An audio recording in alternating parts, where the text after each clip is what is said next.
morning, ladies and gentlemen. It is 9:33. I would like to call the Tallahassee CRA meeting to order. It is Thursday, October 17th, exactly one day before Charles Henry Daly's 14th birthday. Just had to mention that on the record once again. We have got a full meeting, so let's get straight into it. Mr. Executive Director, do we have any agenda modifications? Yes, sir. We have two modifications. There was a modification to agenda item 7.01, or excuse me, 03, and that's reflected in the board packet. And we have the additional modification. A presentation is going to be added. It's going to replace 301. It's going to be from City of Tallahassee. Okay, excellent. All right, folks, so we've got a big agenda today, and we got a packed house, and we got everybody that wants to speak, and everybody's going to have a chance to speak. Let me go ahead and tell you right now that I believe we have between an hour and a half and 2 hours worth of public comment, and we're going to hear from everybody up front to give everybody the opportunity to speak. I am going to ask that you work with us with applause and with cheering so that everybody can be heard and be heard on the record, and so that we can move as expeditiously as we possibly can as well. But first and foremost, I would like to invite Devin Levins to come join us at the podium. We're going to kick things off right. He is the Special Projects Administrator for the Department of Communications. Last night, we had a very special presentation in a video that was presented. And Devin, I'm going to turn it over to you. All right. Hey, good morning, everyone. Good to see you again. Just wanted to let you guys all know that the Southside Action Plan received an award of excellence for best practices for the Southside Action Plan from the Florida American Planning Association chapter. We got that this year about a month ago, but last night we were able to have them come present it at the commission meeting. But what that does is we want to show what has been going on in the Southside. We know we can talk about it, but showing you guys, I think, is the best way to see what's happening. So with that, just want to show a video that we've put together for that. Excellent. Thank you.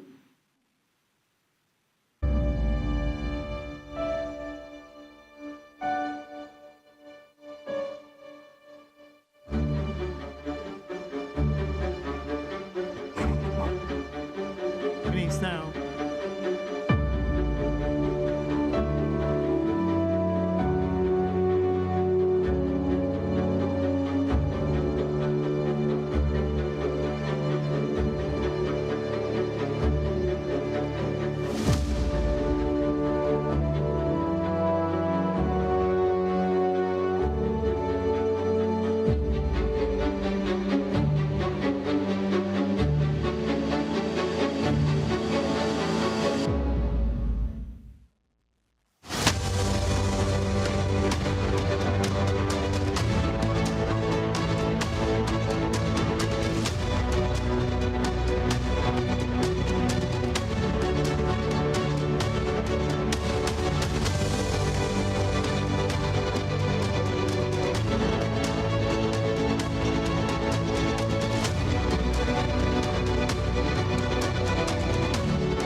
So when they showed the video last night, because of the fact that much of the Frenchtown Southside CRA is involved with the work that we are doing with the Southside Action Plan, I thought it was an incredible way to start this meeting off positive. I want to congratulate the team, Devin, once again, for winning the award for the Southside Action Plan, and thank all the members of the City of Tallahassee team, all the members of the public, for all the great work that we're doing. And with that, I think it's a great way to start off the CRA.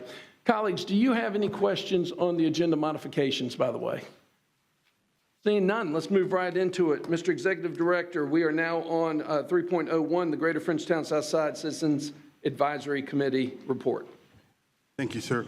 We have LaRoderick McQueen, Chair of the Citizen Advisory Committee for Greater Frenchtown Southside. Good morning, Mr. Chair, Vice Chair, committee members. Glad to be here this morning and happy early birthday. Our meeting was very interesting on that Monday evening. We had a presentation from the Frenchtown Ventures Group who presented a multi-use development similar to the one we've seen before, which includes housing, grocery store, and retail space. It was just a preliminary presentation kind of advising us of their proposed plan to come before us at a later date. The next presentation we received, or actual request we received, was from the Bethel Missionary Baptist Church for a development on Tharp Street. And they want to build 44 housing units, single-family homes and townhomes, 57, excuse me, on 5.8 acres on Tharp Street. And they're requesting $400,000 in funds to cover their soft costs. And we were a little concerned as a committee on, because we've never done that before. We've never paid for the soft costs. The costs we usually request are actually part of the building. So once the funds are issued to the developer, how are we going to be able to guarantee affordable housing? They're proposing to have one of the 13 houses in one of their concepts to be set aside for affordable housing, and about 5 of the 44 units of the of the townhomes to be set aside for housing, for affordable housing. But again, once we pay that issue that $400,000, then the lots can be sold to a contractor, to another developer. The church then does not involved in the actual the institution or the implementation of the homes being built. So that was our concern, but we still recommended that the funds be allocated to them with a guarantee. And the last item that we discussed at our meeting, which is the reason why we have such a packed house today, was the Railroad Square Art District discussion. We had a presentation from Commissioner Minor, which was Citizen Minor, Mr. Josh Johnson, and we had some concerns of the costs associated with evaluating as well as taking over these units that, as a landlord or as a property owner, leasing property or subleasing property to tenants, not being maintained and cared for in a manner in which they should have. And so we asked for direction from the board to be able to have staff to evaluate those to see if this is a true viable option for the CRA to take on as part of the CRA. And that's my presentation. Excellent. Thank you, Mr. Chairman. Any questions for the chairman? Great job. Thank you. Thank you. We are now on the presentation 3.02, Downtown Redevelopment Commission. Thank you, Mr. Chair. We have Kyle Phelps, Chair of the Downtown Redevelopment Commission. We'll give you an update. Mr. Chairman, good morning. Hey, good morning, everybody. Kyle Phelps, current chair of the DRC. Giving a quick update on the meeting we had October 1st, which is a special meeting we held to listen to a proposal brought to us by KCCI for the Bicentennial Park. So what we looked at with their proposal was Phase 1 and Phase 2, a combined $516,000 request. And overall, it was extremely well received. There was a lot of conversation as it related specifically to the public bathroom. And so part of our recommendation is when they move forward with Phase 2 and hire the consultant, do a review of the location of the public bathroom, take a look at Clayman Plaza. I guess there are a few public restrooms in Clayman Plaza that are currently locked and not being used. What are the best options for public restrooms downtown? So that was primary discussion. So when that consultant is hired to do a thorough review of that, talking to different stakeholders involved and figuring out what the best option is as if we proceed to go with the park. So overall, that was the summary of our discussion at DRC. I'll open that up to any questions that you guys might have. Okay, any questions?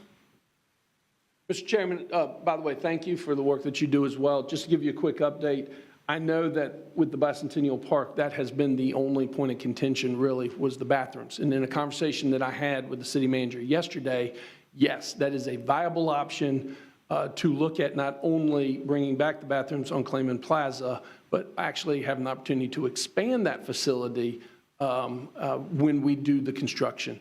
So that is definitely a viable option instead of having the bathrooms located right there in the park, just moved a half a block down, back on Clayman Plaza. Great. Any other questions? Thank you. Thank you. Okay, we are going into public comment. Folks, settle in. We're going to hear everybody today. I ask that you please try to stick to the 3-minute limit so everybody has an opportunity to speak. The clerk is going to read out your name. Please state your name and address for the record. When you have 30 seconds left, the clerk will let you know that you have 30 seconds left. We also have the lights up front. Green, you begin. When you hit yellow, that's 30 seconds left. And then when it hits red, please wrap up your comments so that we can hear from everybody. With that, Madam Clerk. Okay, thank you. Good morning. The first speaker we have is Kathleen Spehar, followed behind Terry Galloway. Good morning. Kathleen Spehar, Executive Director of the Council on Culture and Arts. I'm at 914 Railroad Avenue, 32301. Good morning, CRA Board. Thank you so much for your service. You were all here yesterday, late. You had a full slate of meetings. Today's an intensive day of meetings, too. So we thank you so much for your service and being here. And today you are joined by local businesses, nonprofits, supporters of local businesses, members of the arts and culture sector, the community members, and more in support of revitalizing our historic Railroad Square district. So if you are here for revitalization of Railroad Square district and in support of it, please raise your hand. Thank you. Local revitalization of this historic park can happen, but we really need your help. Since the last CRA meeting, we have a revitalization cohort, and they have been meeting with community members and leaders and businesses, artists and arts organizations, and the property owners, visioning ways that this park can be revitalized. So this includes revitalizing the entire property with galleries and theaters, an outdoor festival space, restaurants and shops, and more. It's also about managing it. So that the experienced local and non-local sources can be tapped for that, and paying for it through partnerships and grants and rentals and other business ventures. And you have some of that information in your key points, and then some additional information today with some maps that should help you out with that, to understand what that looks like. So we're presenting key points in this possible revitalization scenarios today. We did it at the CAC on September 9th. And we're really pleased to report that they gave input and rousing support, recommending that the CRA allocate the funds needed for property assessment, which is why we're here today. From the communication with the property owners, though, we know that the clock is ticking and action is needed. So the cohort has done its due diligence, and we're asking the CRA to do yours. The way forward is clear. Direct staff to assess to perform the due diligence exercises on the entire property and prepare purchase offers for one or more scenarios as stated in either agenda item 3 or agenda item 4. So this will invest in our unique creative art district and support local revitalization now. Thank you. Our next speaker, please. Terry Galloway. Hi, Terry Galloway, 1402 South Meridian, and I wrote something, I'm going to throw it away because I was so glad that you started with that video of the South Side and that idea of the revitalization of the South Side, because the South Side is where Railroad Square is, right, and where all of us want to be and want to stay. That's where we want to do. We want to be a gym and that kind of development and that redevelopment and revitalization of the South Side. So when we're talking about revitalizing Railroad Square, we are right front and center in the revitalization of the South Side. And one of the things we are right on the margin, on the wrong side of the tracks, that used to divide us racially. That was called the wrong side of the tracks. And I think that's one of the reasons we like to be there. We want to be on the wrong side of the tracks and then fudge that division so that it never happens again. So it's just tracks, and we're all in this central place working together. And it has been becoming that organically. You know, you have 60 businesses, almost so many of them minority owned. You have all of these arts organizations that are already doing things when people from the South Side, West Side, Northeast are already meeting there to do things. They're not just looking at things and peeing and going home. They're doing things because they're restaurants, they're cafes, they're theaters, they're galleries, they're festivals. There will be things to do. And Railroad Square can become a gem at the center of this new idea.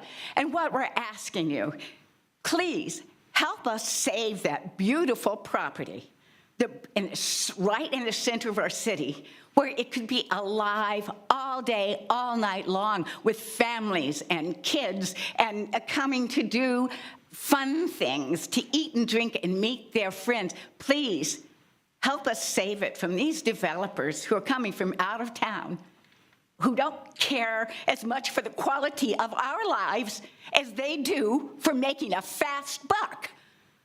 This is something we should all be invested in, and we are willing, so willing, to help you do the work that needs to be done.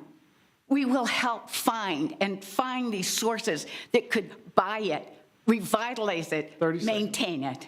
Okay, thank you. I know that it can't be for lack of money, because it's being kept up for the last 50 years by a single family and a bunch of ragtag little businesses that can do. So do this for this beautiful little city where we all live and that we all love. Thank you. Thank you. Hey, folks, I know we have tremendous support, but I'm going to ask that you please work with us so that we can expedite and hear from everybody. Otherwise, we will be here all morning and all afternoon, but if that's how we roll, that's how we roll. But we're going to get through public comment, so please work with us. Thank you. We have Josh Johnson, followed behind Lily Kay. Great. Your name and address for the record, please. Absolutely. I'm Josh Johnson, 1406 Hayes Street. So I'll start with the fact that, first of all, I just want to thank everybody in this community for standing behind this effort in every iteration that it's been in any iteration that it's been in. We've gone through the economics, we've gone through the sustainability, we've gone through those things. You've heard my name enough, you've heard Terry's name enough. I wanted to bookend this thing, no matter how it goes, with some other names.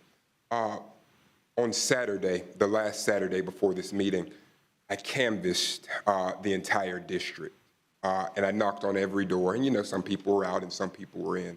And as I was doing that, it kind of felt like a spiritual exercise for me, because the people that I ran into and the people that I didn't run into were all just as important in that moment.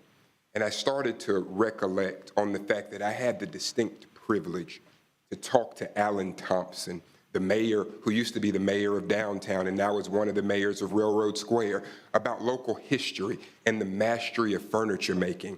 I got to talk to Betty Proctor as she was putting on this huge workshop that would give opportunities to autistic adults and individuals in this community. I ran into Kevin Cole, right, who is the keeper of the disc and runs such a singular business that it can't be compared to anything in the Capital City Video Lounge, in Cap City Video Lounge. Mary Proctor, who was rummaging for materials. Those materials have ended up in the Smithsonian, the New York Times, and all the like. That's right here in our community. Bob O'Leary, who after it's all said and done, will have the credit for capturing Tallahassee as robustly and honestly as any photographer who has ever lived. Artesia Anderson, who makes some of the best desserts you've ever felt.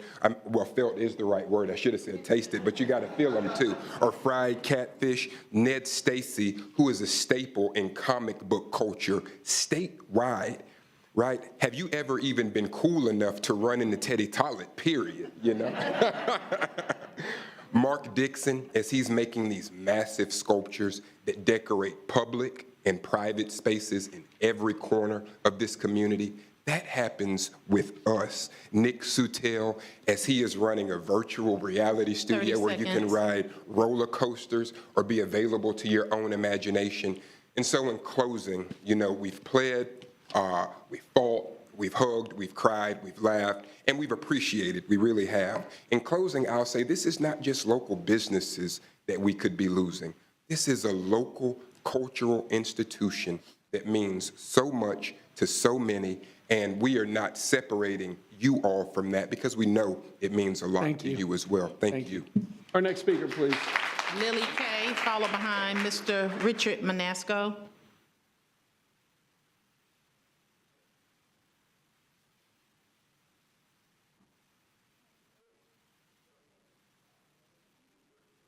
We can't hear who's being called. Name and address for the record, please. Hi, Lily Kay, 661 Railroad Square.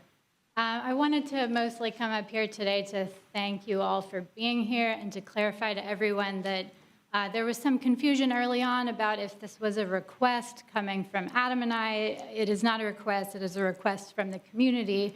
Adam and I are the property owners and the ones presenting this as an opportunity to our local government. And I'm not going to talk about the value of Railroad Square because there's plenty of people here that are doing that, but I just wanted to clarify a few logistics. That we've been saying all along that the exclusivity period for option A will end today after this meeting or tomorrow, but I wanted to clarify that it's not like we expect the property to be immediately taken off the market the day after. We don't have any contract that's ready to be signed. It's just that the exclusivity period ends, which means that we're no longer saying that we will not accept any offers to give government more time. But even if we were to accept an offer for the northern sites from a private developer, there's always a significant chance that that could fall through during the due diligence period. So if the CRA were to still do due diligence, it would be possible, to submit a backup offer if something were to fall through, if we were to get the property under contract. But I did want to also clarify that we are willing to extend the exclusivity period for options B and C for an additional 6 weeks to the CRA, as long as there's an appraisal that's ordered within 10 days of the meeting. And obviously, there's plenty of time after that. It's just the 6 weeks would be exclusive. And we're saying the 10 days for the appraisal because we've been disappointed that we've been through 2 months now since the last meeting, and there hasn't been an appraisal ordered to move the process forward. And if that timeline's not realistic, we don't have any specific expectations of accepting any offers on options B and C within a certain timeline. It's the northern sites that are more time sensitive. So hopefully this clarifies some important details. The day after the CAC meeting, we sent a large Dropbox folder of due diligence documents to staff, which saves a lot of money to the public because we've already done a lot of studies. So we're disappointed that this hasn't moved forward further from here, but we do want to reassure you that regardless of any decisions that are made in the future, that Adam and I do put a lot of thought into future decisions about Railroad Square, and we'll try to engage the community in the process where that's realistic, and hope to be talking to this board further in the future. Thank you. Thank you. Do want to let the public know, I did give Ms. Kay a little bit of extra time as the property owner to finish her thoughts, and appreciate you wrapping it up. Thank you. Our next speaker, please. Richard Manasco, followed behind Jeffrey Mandel. Your name and address for the record, please.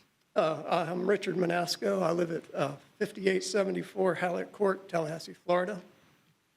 I'm excited to be here. Yay, everybody. To support you guys. I'm a stakeholder because I own one of the buildings inside Railroad Square. I'm one of the few people that own their own building inside Railroad Square. My dad, Willie Manasco, bought it back in the 80s, and we used it for our family business, Stereo Sales, during the 90s and 2000s. I own 632 Railroad Square now, and I rent it out to 4 or 5 tenants. Flipping Great Pinball, a pinball arcade, Capital City Comics and Toys, a comic book store, and it also sells socks. And I also rent it to the local folk artist, Missionary Mary Proctor.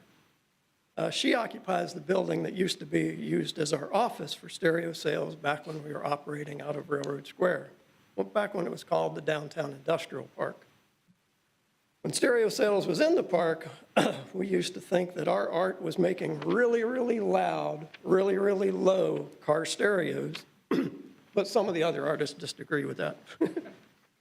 Unlike the Gladstone House, where myself and 20,000 to 30,000 people a day drive past, drove past its front door and got to see its unique and exquisite Victorian beauty, Railroad Square, that used to be one of Tallahassee's hidden gems behind a little fence with only one entrance. But now, because of the FAMU Way, it is exposed to thousands of cars a day driving past and get to experience its unique beauty surrounded by a skateboard park, a beautified walking holding pond, I hope you all improve that a little more, and a wonderful linear park that's placed on top of what used to be a huge ditch. I'm sure those drivers not want to see it replaced by another huge corporate college town building like that of all the corporate buildings and businesses coming to Tallahassee that hire locals to work at near minimum wage and send all the profits to the already super rich people in some of the big cities far, far away. Letting the Railroad Square Park get away from us would be a travesty far worse than the visible whole of tearing down the Gladstone House that's left in the center of Tallahassee. Having lived in Tallahassee since I was 5 years old, I miss 30 seconds. I miss many of the Gladstone houses of the past. Don't let Tallahassee miss out on the Railroad Square Art Park of the future. Change is sometimes good, and I look forward to seeing the Railroad Square Park of the future. Thank you, guys. Thank you. Our next speaker, please. Jeffrey Mandel, followed behind Lynn Knight. Your name and address for the record, please. Mr. Mayor, if I may interject. Just a second, sir. Yes, ma'am. I see someone in the back trying to find a seat. If there's a seat near you, could you raise your hand so they can be seated? Thank you. Thank you. Thank you. Sorry, sir. Name and address for the record. Good morning, everybody. Jeffrey Mandel, 1641 Lake Ella Drive. I'm here to speak in support of the city acquiring Railroad Square. If you remember the last time I was here, I did this big motion showing you that Tallahassee is smack in the middle of an arts catchment area of more than 17 million people, and we have basically no presence in that area. But we could draw from that entire area. You want heads in beds? Here's the way to get it. We got to give them something, a reason to come here. But I want to say something different today. What we're talking about is called the Urban Arts Park. Now, Tallahassee has a national reputation for parks. We have won, in some years, the #1 in the nation for our parks. Tallahassee has abundantly proved it can run parks well. This is the next step. Our parks have wonderful sports facilities and walking trails and all sorts of things. This is the next step. An arts park will help put Tallahassee on the map, will help make us a tourist attraction, will make us known all over the country and certainly in the southeast region for arts exchanges. We can do this. The cost is not very great. What you have here is all the people who will put the work, money, sweat into making it happen. What we need is for you to secure the property. We can make this a fabulous park, a fabulous center, and a fabulous addition to the knowledge and reputation of Tallahassee all over the country. Please acquire this property. If we miss this chance, there isn't going to be another. There's no other 8 acres sitting around in the metropolitan area that we could turn into an arts park. We have a fabulous opportunity created by chance, really, by the tornadoes. Let's not miss this opportunity. We could end up with something great. Thank you. Thank you. Our next speaker, please. Lynn Knight, followed behind Donna Marie Nudd.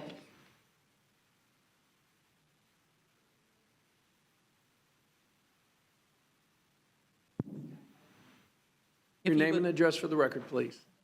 Lynn Knight, 1812 Skyland Drive.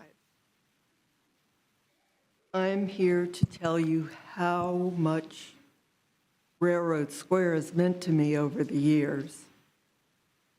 I would be one of those people wandering around when it's back in its normal shape. In 1984, the first piece of art that I exhibited in Tallahassee was at 621 Gallery. And since then, I've exhibited, I've read poetry, I've listened to poetry and gone to other exhibits in galleries all over the park, and had many meetings and readings at the little cafe that existed on the corner when you entered. Had so many gallons of coffee at square mugs and Black Dog on the Square, and it's just been a part of my life, and I hope that it becomes a part of my life again. Thank you. Thank you. Our next speaker, please. Donna Marie Nudd, followed behind Leanna Davis. Your name and address for the record, please. Donna Marie Nudd, 1402 South Meridian Street. 38 years ago, I moved to Tallahassee for a job. I'm still at that job. I'm a professor in the proverbial corner office at FSU's School of Communication. 37 years ago, I co-founded the Mickey Faust Club, and I serve as executive director. Until the May 10th tornadoes, our theater company thrived for decades in Railroad Square. I've often quipped that when I retire, I plan to give up my paid gig, but not my unpaid one. I remain committed to that mantra. I'm retiring from FSU this coming summer, and I have a lot of experience in arts administration, supporting small businesses and nonprofits, and writing grants to make spaces more accessible for people with disabilities. Most important, like all of you, I have tons of experience going to meetings. And provided with the best information available, trusting the collective mind to make the smartest decision. I'm here today to ask you to support option A, and if you do, and if down the line the city can negotiate and purchase the 6.8 acres that's up for sale, I promise to do my due diligence. In order to figure out how to revitalize the Arts District under new management, I promise to show up for many, many more meetings. Our next speaker, please. Leanna Davis, followed behind Susan Gage. Yes, I said it. They were just clapping. Okay. Your name and address for the record, please. Yes, Leanna Davis. I live at 1237 Sarasota. My house was also damaged by the tornadoes. But seeing what happened in Railroad Square broke my heart even more. I'm a Tallahassee native. My children were raised here. My grandchildren are being raised here. I'm a decades-long patron of Railroad Square, just a patron. I just want to say, as a granny who's always looking for things that are educational and fun and inexpensive to do with my grandchildren and out-of-town visitors for that matter, Railroad Square is our go-to. It is our go-to. And I just want to say, in a world of urban airs and Hangar 38s, Railroad Square is such a breath of fresh air. I would like to point out that saving Railroad Square is a slam dunk. It's already successful. It's already got a huge following. It has already proven that it can be successful. It's not a risk. There's no risk here. So I just want to say, please save this jewel in the crown of Tallahassee for our beloved city. I just would, as a patron, it would just break, and I took PTO to be here. So it just would break my heart to lose it. And that's all I really got. Thanks. Thank you.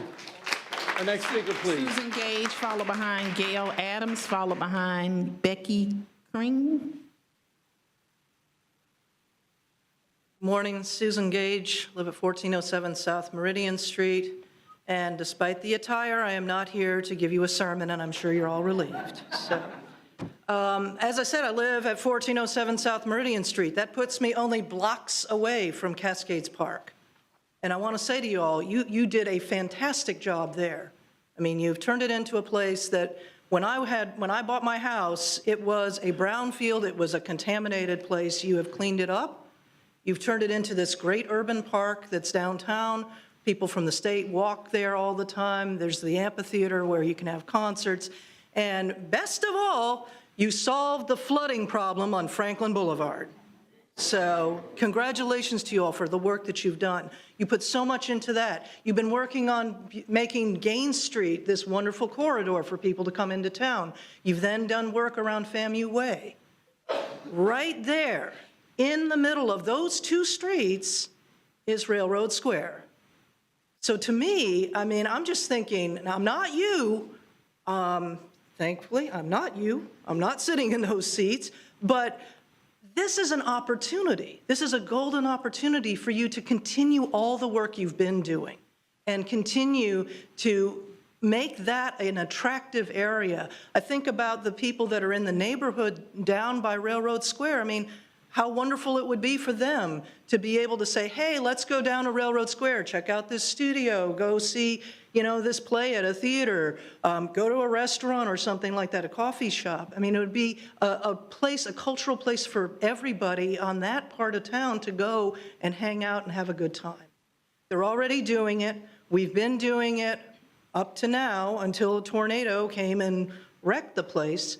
This is your chance to come and partner with us to make it into the gem that we've all been saying it is.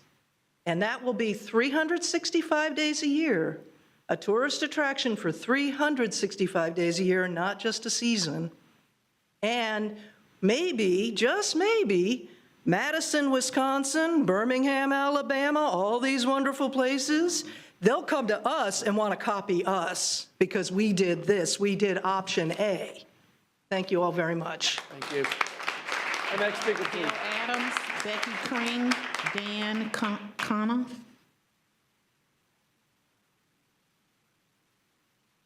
Name and address for the record, please. Hi, I'm Becky Kring, and how's this for fate? I live at 220 South Franklin Boulevard. I live across the street from Cascades Park, right down the road from Railroad Square, which is walking distance now thanks to the beautiful sidewalks and that flyover bridge. I'm a volunteer for Fat Cat Books in Railroad Square. We are a used bookstore and cat adoption center. Our volunteers and parent organization do spay, neuter, and cat rescues with feral cats and people who can't keep their cats, and we adopt them out through the bookstore. We get more visitors at Railroad Square than we could anywhere else. The foot traffic from First Fridays, which is rightfully touted by the city and promoters as an activity to do in Tallahassee, brings us people who don't know that we're there. They just happen to wander in. I just got a text earlier this morning that one of our cats got adopted at the bookstore, and that was someone who just wandered in during First Friday. All the books are donated, so we're keeping all those used books out of the landfill. And prior to the tornadoes, Railroad Square housed 3 independent bookstores, Fat Cat Books, Lake of Fire, and Cosmic Cats. I'll try not to cry. We lost 2 due to the tornadoes. On National Independent Bookstore Day, 7 independent bookstores in Tallahassee. Who knew that our city has 7 independent, not the big box stores, little independent we all got together informally and did a book crawl for National Independent Bookstore Day. That's those kind of things that Jeff Mandel and Josh and Terry and Donna all spoke about. Those are destination events that the city could use. Thank you for letting me speak. Our next speaker, please. Dan Canahan. I butchered that, I'm sure. Gail Adams. Your name and address for the record, please. Dan Kahn, 1916 South Meridian Street. Thank you very much for your service and for the opportunity to speak. I have two things that might add to the conversation, and one is my personal experience, which is probably very similar to a lot of people here. When I first encountered Railroad Square, it was on one of my first visits to Tallahassee around 2007. So it was really my first impression of the city. And for me, that was warm, welcoming, vibrant, alive, and it made a strong impression of me, of what the quality of life in Tallahassee is like. The second was from my experience as, my second offering is from my experience as a former case manager with the city's Community Connections Restorative Justice Program. I was a case manager for about 6 years, and I continue to volunteer with that program. So when we were referred young people, aged 13 to 17, from the criminal justice system and from school discipline situations, and the program continues to function beautifully, I might add. When one of those teenagers expressed an interest in art, in any kind of hands-on or digital art experience, we had First Friday to refer them to. And for most of them, that was a surprise, that our community has a place where we come together and people show and share and participate and experience the arts as a city, as a culture. So I was always very proud and pleased to be able to offer that experience to teenagers, to say, arts matter, this is important to us, and all those doodles you've been making in your notebook, that's important. And there are people you can talk to who do this as part of their livelihood, as part of their life, as part of their community. So for me, this offers something that we as a city can continue to offer, to say, this is what we prioritize, and if you are interested in music, in theater, in performance, in making something with a computer-generated software, there are places where you can come together in a public sphere to have that reaffirmed and supported and enjoyed. So I just want to urge you to keep this public, have a hand in what happens next. Thank you for your time. Our next speaker, please. Gail Adams, followed behind Pastor Tom Holdcraft, Amanda Kamak. Your name and address for the record, please. Good morning. I thank you, commissioners and attendees. I'm Gail Adams, 405 Oakland Avenue, Hopkins House in Myers Park, within walking distance of Cascades and Railroad Square. I relocated from Austin, Texas to Tallahassee at the start of the pandemic, and after a year of isolation, I decided that Railroad Square would be the perfect spot to learn Tallahassee. I opened Bibliomania, a small salon shop that was dedicated to my love of literature. During my year and a half of tenure there, I held many exhibits, National Poetry Month, LGBTQ, National African American Month, Women's History, Cinco de Mayo, Nightmare Before Christmas, and on Remembrance Day, I had a 24-foot-long diorama of the first day of the Battle of the Somme. And this was complete with my grandfather's puttees and an Australian Medal for Bravery awarded at Gallipoli. You cannot imagine the amateur historians who set me straight. There was a jigsaw puzzle table, a chess table. The things I sold included books, gift wrap posters, cards, lapel pins. There were free books for children, and 10% of all profits donated to literacy volunteers. But what the people who visited most was not to buy, certainly to talk about books from Stephen King to Dante, but more importantly, to meet someone out of their ordinary lives and share their stories. And that, too, was my pleasure. I cannot tell you how many parents I met who were bringing FSU students here for the first time who wanted to talk about their lives and the beginning of their college experiences and what they'd read. The existence of Railroad Square as a thriving arts community was a factor in my relocation here, and it afforded me the opportunity to meet not only Tallahasseans, but Floridians from all over, and to feel the pulse of a community. It would be terrible not to have that opportunity in the future. Thank you.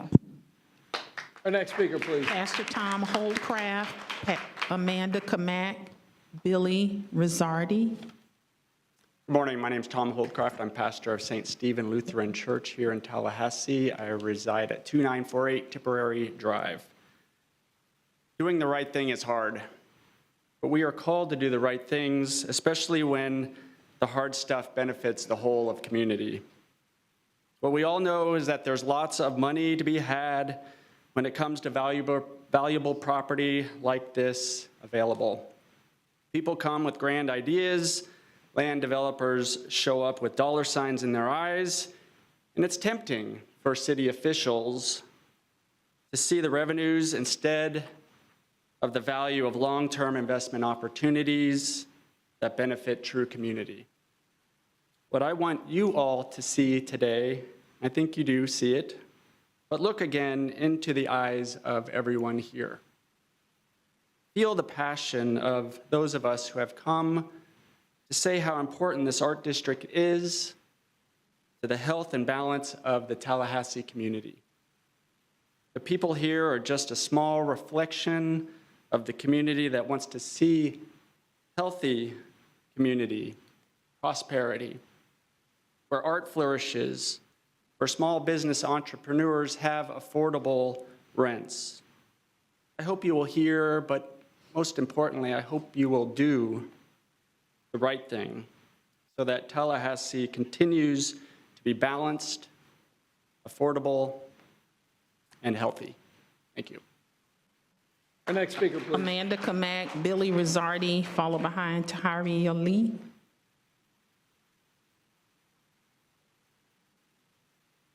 Your name and address for the record, please. Amanda Kamak, 1879 Gina Drive. I've been with Billy Rizzardi for some time now, and I can say with my heart that he is not only great at what he does professionally, he is also a wonderful partner. Every day, he not only makes our community better, but also our relationship stronger, providing to me just how caring he is. He's got a genuine heart and a knack for lifting everyone around him, whether it's through his work or how he treats me. I feel incredibly lucky to be by his side.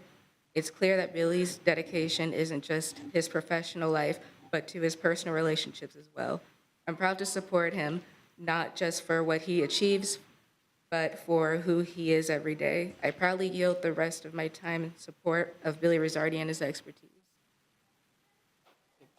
Billy Rizzardi, followed behind Tahiri Ali.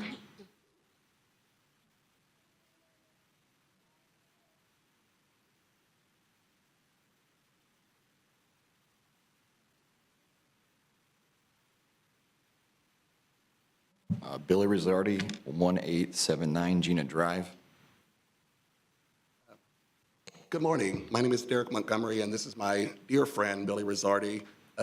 Due to multiple service-related injuries that affect his speech and balance, he has asked me to deliver his remarks out of respect for the committee's time. Thank you.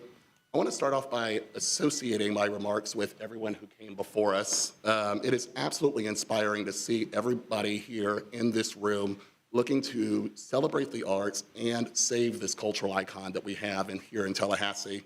They say where there is a will, there is a way. And I can tell you, by my count, we have at least about 150 wills. We just need you all to help us with the way. So we'd like to lend our support for the CRA to go with option A. We understand that there are some concerns about the CRA becoming property managers, and that could be an overly burdensome task. To that end, I have many years of experience in small businesses, with asset management, as well as charitable projects.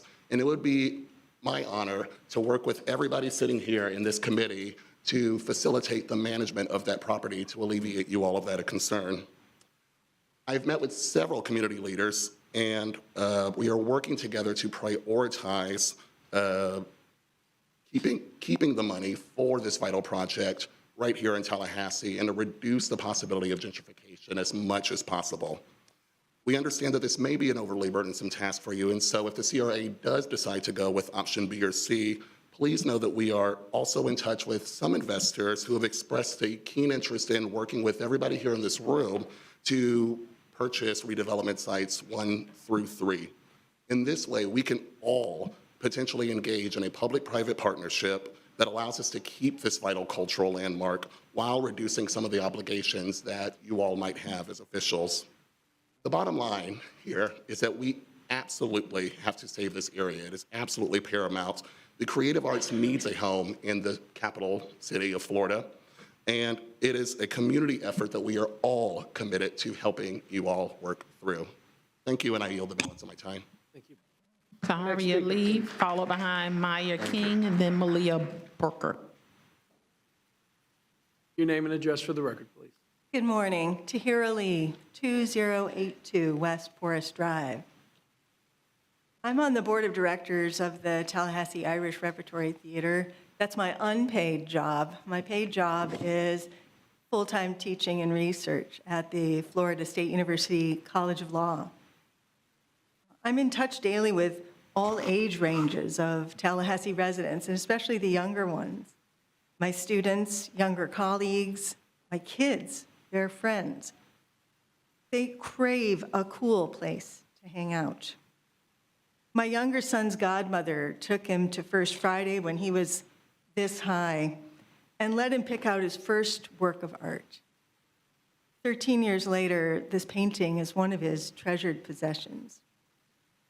Please allow Railroad Square to become a place where local businesses, run by people who have a stake in this community, can thrive while creating something unique in the Big Bend region.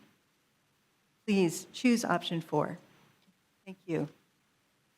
Maya King, Malia Brooker. Your name and address for the record, please. Maya King, 1505 West Tharp Street. I have known Billy Rosardi for years, and I've been blown away by his skill in business. I know he can help you manage this property and will be the best partner you can have. I proudly yield the rest of my time in support of Billy Rosardi and his expertise. Malia Brooker, followed behind Getty Lee Black. Your name and address for the record, please. Malia Brooker, 1808 Chowkee Benini. Last night, I read comments on the Tallahassee Democrat article about the future of Railroad Square. I know that's a special form of torture that I should have resisted, but I truly wanted to hear any reasons you might have for why this shouldn't happen. Some folks posted comments asking if artists think they deserve cheaper rent than everyone else, if they think they deserve a handout. And I want to point out just how ignorant this thinking is. Railroad Square was built on the hard work, unpaid labor, and the blood, sweat, and tears of folks like Donna Nudd and Terry Galloway, who started Mickey Faust 38 years ago.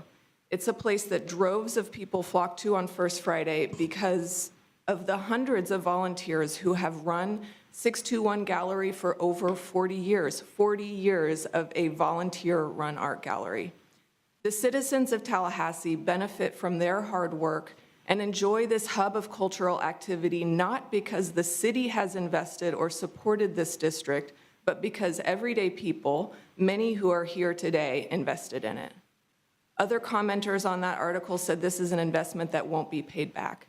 Again, this is wrong because an arts district is one of the best ways to attract young people to stay in Tallahassee when they graduate from FSU or FAMU or Tallahassee College, or to keep people here after they relocate here. And other speakers have outlined why that's the case. This is one of the best corridors for small business incubation. But the commenter claiming this is a poor investment also suffers from amnesia and a misunderstanding of civic responsibility. You 5 people do not run a corporation, you run a city and are responsible not only for the bottom line, but for our quality of life. You might feel that the city cannot afford this, but you need to find a way, because although this board is the CRA and not Blueprint, you are the same 5 commissioners who were on the Blueprint board that approved $27 million for the FSU Stadium, and only 2 of you voted no. And only 2 of you listened to the dozens of citizens telling you we would need that money for future projects. Today is that future. Another arts district cannot easily grow from the grassroots again because the city has changed and developed in 40 years. And frankly, the artists are tired. And some of us are ready to relocate if the city doesn't show that it's willing to prioritize quality of life for all of us. Please meet the investment of the thousands of Tallahasseans who gave their energy, time, and love to Railroad Square. Please vote yes for option A. Valonda Johnson, Betty Lee Black, Valonda Johnson, Gabriella Simpson next.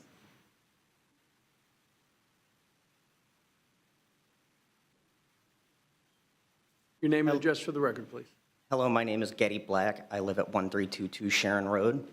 I'm going to be speaking from the heart for just a moment, so bear with me, please. I've lived in Tallahassee for about 8 years now, and when I first moved up here, I didn't really have much of a plan. I dropped out of high school at the ripe age of 21, and then I moved here and I became a tattoo artist, and I couldn't be happier with that. What helped me pursue that was going to Railroad Square for the first time and seeing all of the businesses, the artists, the galleries, and everything, and I just really think that it is really important to everyone.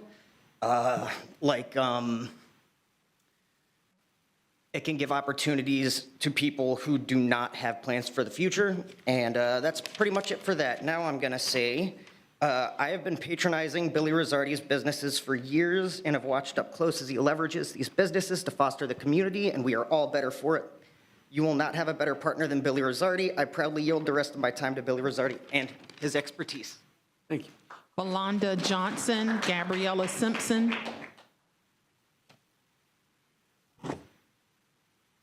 Your name and address for the record, please. Verlonda Johnson, 672 Derbyshire Road.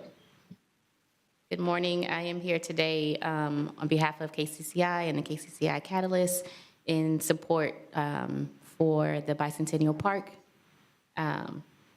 So I'm here today wearing a couple different hats, not only for KCCI Catalyst, but I'm also here as a parent and as a business owner in our community. And I want to say that I can personally attest to how important and how parks play such a vital role in our communities and our children's development. They provide a safe space where our families can connect and communities can come together, especially in an age of increased screen time for our kids. And they also give our kids a sense of nature, physical activity, and creative play.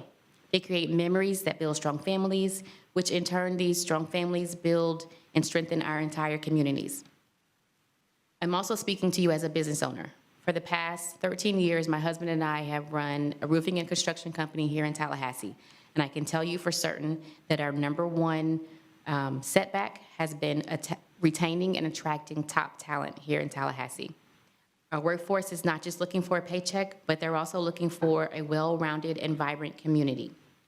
I can also tell you that our parks draw in these people. They increase our foot traffic to nearby shops and restaurants. When we visit downtown, we're spending our dollars with our businesses nearby, our restaurants, our eateries, all of these businesses. Moreover, these vibrant parks enhance the value and appeal of our surrounding neighborhoods, making Tallahassee more attractive to both our visitors and our residents, driving our local community an opportunity for business success. A new downtown park to commemorate our bicentennial isn't just about celebrating our history, but it's also an investment in our future of our families and our businesses. I ask for your support in helping to make this park a reality so that we can continue building a city that thrives both for our children and our economy. Thank you. Gabrielle Simpson, followed behind Lewis. Last name begins with the S. Address is Park Avenue. Hi, Gabrielle Simpson, 650 Railroad Square. I am the director and vice president of 621 Gallery. I've been doing this job for the past 2 years. I'm a Mariana native, born and bred, and I have seen that town die in my lifetime, especially since Hurricane Michael. Shopping centers, restaurants, small businesses, gone.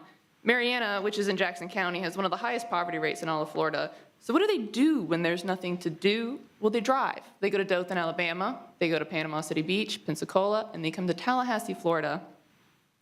You service more than the students, locals, and random tourists. I've been living and working in Tallahassee for 7 years now. I've seen you service thousands of citizens, not just local, but those within a 1 to 2 hour drive. They come to eat, shop, and experience the culture. I created and submitted 2 maps for you. The first one will show all of the housing around Railroad Square, and as you'll see, we are a small dot swimming in a sea of housing. There's around 20 plus housing developments, plus residential houses. About 15 to 20 of those are within a 15-minute walk of Railroad Square. Those tenants are living the 15-minute city dream. What else is within a 15-minute walk of Railroad Square? Downtown Tallahassee, where you are working on an 18-hour walkable downtown. So why not include Railroad Square? The second map submitted shows that what we can do if you go with option 3, which is the purchase of everything. We'll have the retention of nearly 80-plus tenants and the addition of an outdoor festival space and rebuilding the Mickey Faust theaters. We have at least 6 local theater groups that would make use of our theaters. Our festival space could host weekly farmers markets, monthly concerts, quarterly community events, and even a yearly Southside celebration. Tenants will sustain the park, but the festival space and the theaters will be the lifeblood of our community and growth of the revitalized park. We can't do this anywhere else. The CAC mentioned and loved the idea of our collective staying together and relocated if need be, but where in Tallahassee can we affordably relocate 80-plus tenants without scores of them going out of business, being scattered around, and losing the walkability of our current space? We need the purchase of everything to secure the 50 years of culture and history that cannot be rebuilt overnight if relocated. So what do we want? We want option 3. We want you to submit an offer. Don't do option 1, where we lose the right of first refusal. Don't just do the $50,000 assessment. Secure your right of first refusal by submitting an offer today and negotiating the purchase of everything once the assessments are done. You have nothing to lose by securing your chance of purchasing everything. But if you don't do option 3, we are at risk of losing half the park, redevelopment site 1, 2, and 3, if not all of it. Don't turn into what Mariana is, where we just have people living there in a college. 30 Don't let 50 seconds. years go down the drain. And while I appreciate the enthusiasm of Billy Rosardi and his offer to manage, I do want to point out that it has been 621 Gallery, Mickey Faust, and Coco working day and night since May 10th to not only work out the sustainability and future of the urban art park, but how we will manage it with our decades of nonprofit experience. And we are prepared to step up for management of this district if the CRA goes forward with revitalization. Thank you. Thank you. Lewis Reed Siebold. Lewis. Followed behind that, we have Stanley Sims. Name and address for the record, please. Louis Siebold, 401 West Park, 32301. But all my friends call me Reed. How are y'all doing today? More importantly, how are y'all doing today? I want y'all to give yourself a hand for coming out. So I'm a non-native resident of Tallahassee. I'm a student of Florida State University, and this is a friendship bracelet. Though it might not seem like much, this is the perfect representation of Railroad Square as a community. It might be small, it might be slightly tattered, but just like this, I received it as a result of Railroad Square.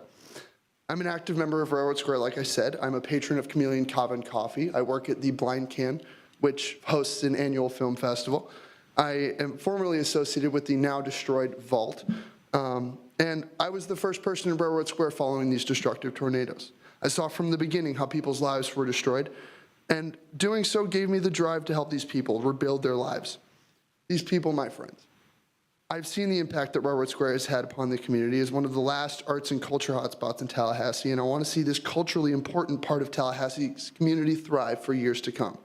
This is why I've come out in support of Railroad Square and option A. Now, the manager of Chameleon Cava and Coffee, who's working right now to open, has asked me to read a prepared statement. Quote, I have loved being part of the community of Railroad Square since I started managing Chameleon Cava over a year ago now, and I have worked with great people intrinsically like Billy Rosardi and Greg Crimmin, and I have met great people and small business owners in the community as well. So many people love what this area stands for and what it represents, and what it brings to Tallahassee and those who spend time in it. I've been personally affected by the area in the most positive way, and so many others have too, pardon me. The community deserves to be better preserved, and the arts, something that I'm also heavily involved in, needs to be something that is infused in this area as it always was, end quote. So to close, I just want to recognize the roller coaster of emotions that this entire process has been for everyone. The business owners, the employees, the patrons, our community as a whole. Whatever may come of this, I want to see a place that I've grown to love survive so that the next generation, maybe even my own children, will be able to experience it and enjoy it and love it as I have for years to come. Thank you. Stanley Sims, followed behind Cassandra White. For Mr. Sims, Mr. Chair, he does have 3 speaker cards on various agenda items, 401, 701, and 703. I'm not too sure of how we want to handle. Mr. Sims, can we wrap up all your comments? Yeah, I'll just go to one. I wasn't expecting a big audience this morning. Stanley Sims, 1320 Avondale Way. Mr. Mayor, I met Adam 2 or 3 years ago, I guess, when this property came into his possession and he was trying to revitalize it. And man, they were giving Adam the hell. And so before I engaged as a community advocate, I called Adam. Adam invited me down to Railroad Square. And Mr. Mayor, a dude that has so much pride and honor and respect for the legacy of his family was just dripping off of him. This was not about sustaining his high-level culture of living and all of these other nasty things that were said about him. This dude was just trying to continue what his family had bestowed upon him. Now, with that said, what if there would have been a single black owner in Mr. Sims, can you face? What if there was a single black owner in Frenchtown? Would Frenchtown look like it looked today? Like it looked 50 years ago? Y'all know I ain't got much time. I'm a black preacher, so I'm a wordy, so I got to move forward.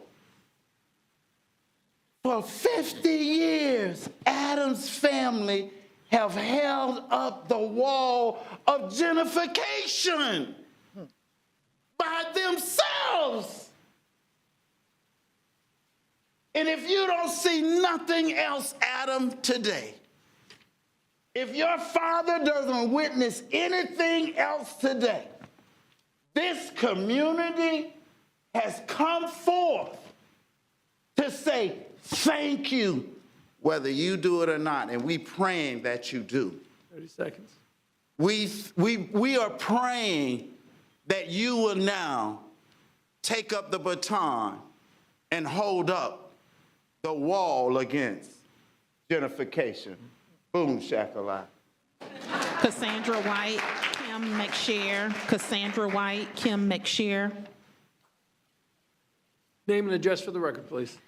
Hi, I'm Cassandra White, 1248 Cross Creek Circle, Unit 2, and I'm just here as one of the people who came to Tallahassee for a PhD program 9 years ago now, and Railroad Square is one of the reasons that I stayed after I completed that PhD program. I now work locally, live locally, and hope to continue to contribute to the community. I yield the balance of my time in favor of option A. Kim McShare, followed behind Olivia Leone. Your name and address for the record, please. Good morning, I'm Kim McShane. I live at 1400 Jackson Street.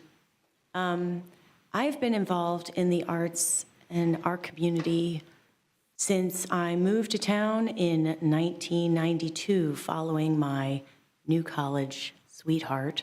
He lived here and I came to be with him. The man is gone, lost the man, but I stayed in the city because I have so many friends and such a rich community.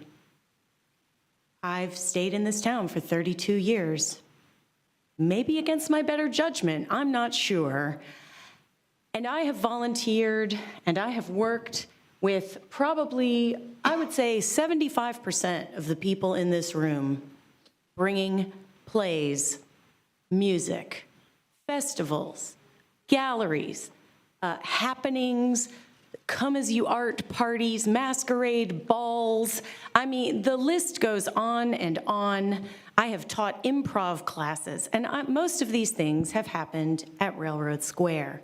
Why? Well, because I had friends who had space there, but also because it was cheap and easy to get to, and everybody knew that that's where creative, cool things were happening in our community. So we have a reputation to protect, and I'm hoping that all of you fine council people will step up to the plate It's been too long that one family has been responsible for holding up what should be a point of civic pride. Not all of us want to gather in a stadium. Not all of us. Some of us feel like we're being shut out of the Capitol steps. They're building a bunker over there or something. I don't know what's going on. But Railroad Square is open to the community, and now with the development of the skate park, with the cool the cool Rattler, come on, you guys. We're gonna lose all that to some out-of-town developer. I can't even. I just can't even. Railroad Square is a whole vibe. And you can't recreate a vibe just anywhere, right? You have to marinate in it. You have all these people, all of their collective energy has come together and been poured into this space for 50 years. So please don't take it away. Please vote for the most expedient option that gets the job done. You know what the right thing to do is. Please vote option, which one? 3? A3, whichever one is the really good one. That gets all of Railroad Square, all the land for the people. Thank you so much. I appreciate you, and I really thank you so much. Olivia Leone, followed behind April Pennington, followed behind Misty Pennington.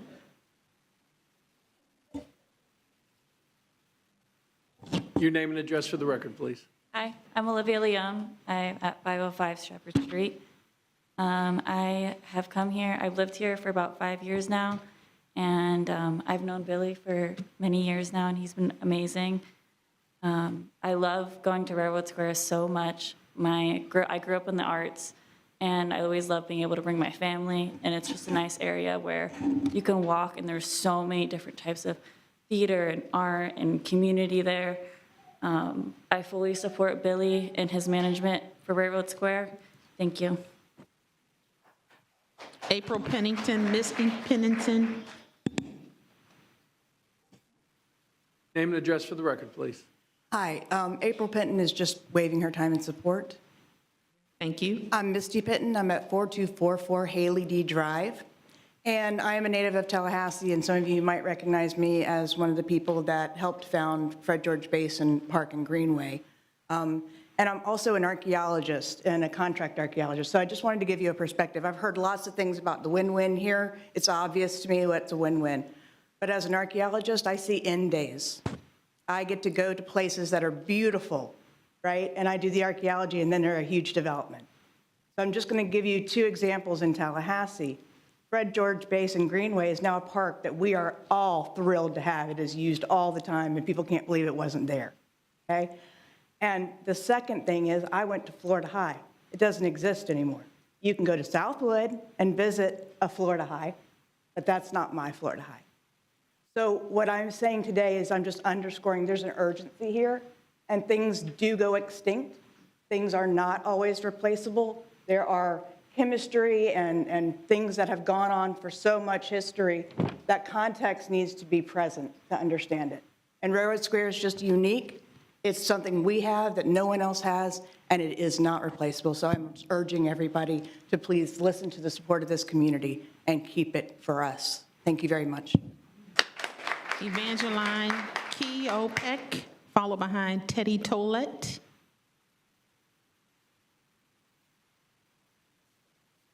Okay, we'll go to Teddy Toletti, followed behind Rachel Hyman.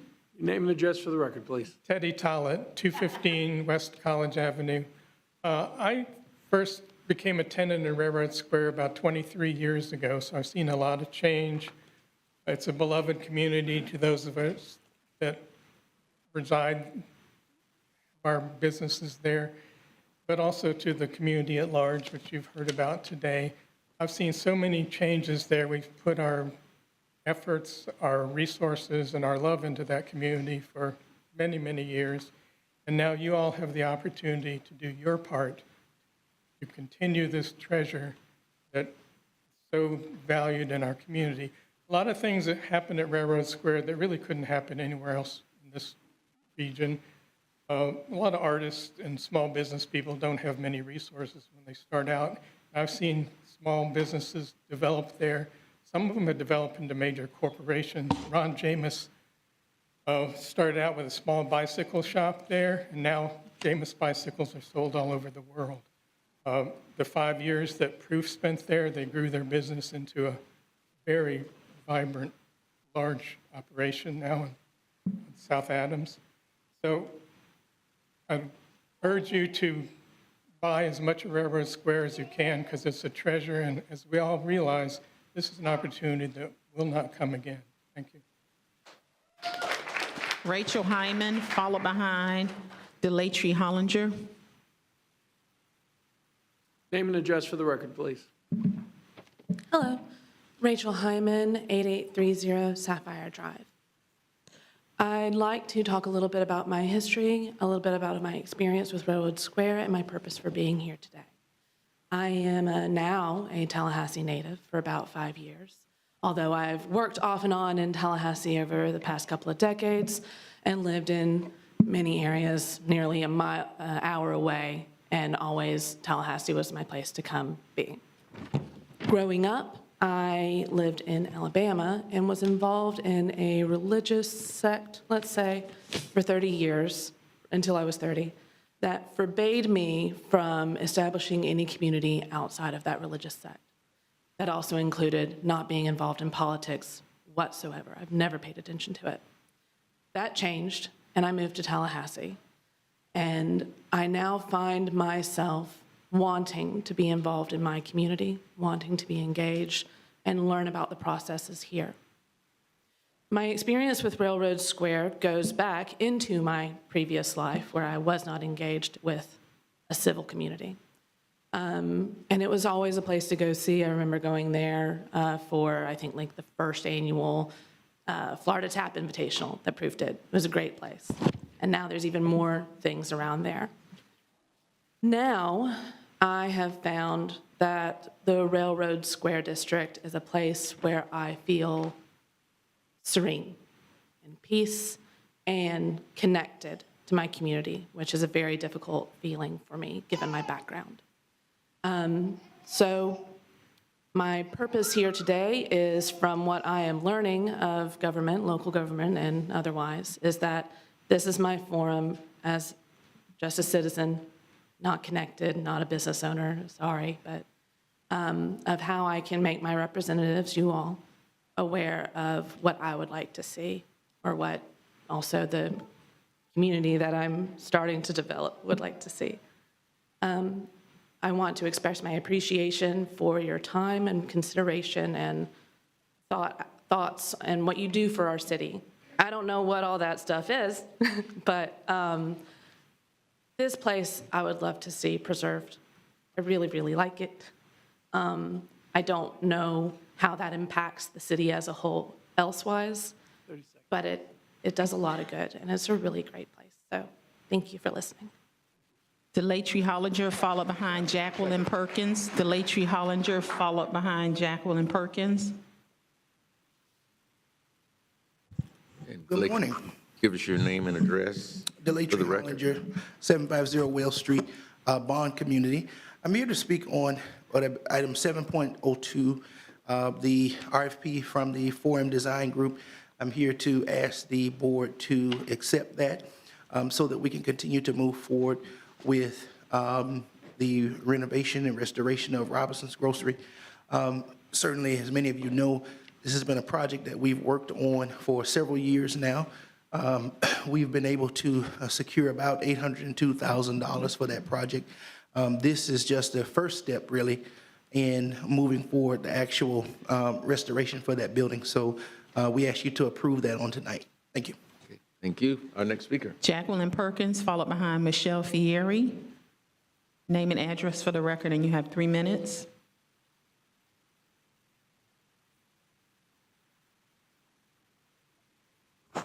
Good morning. My name is Jacqueline Perkins. Address is 1618 Keith Street, 3437 Blue Jay Drive. And I actually could spare you the words if I just say ditto to everything that Delatri said. I'm here to speak and to ask you all to support and approve the RFP that we have. We have been involved. Mr. Cox has made us aware of all of the different dates and the different actions that are taking place. We look forward to continuing to collaborate with the CRA so that we may be able to preserve, restore, and repurpose the building for the use by the community. And it is going to be called the Bond Community Heritage and Resource Center. So we do ask that we are allowed to move forward with this project, and I think it's going to be the gem of the community. Thank you for all of the support that you have given to us over the past few years. And as I said, we want to move forward. Thank you. Thank you, JP. Michelle Fiera, followed behind Nidaya Alvarez Ningayan. Good morning, Michelle Ferrier, 3713 Lifford Circle.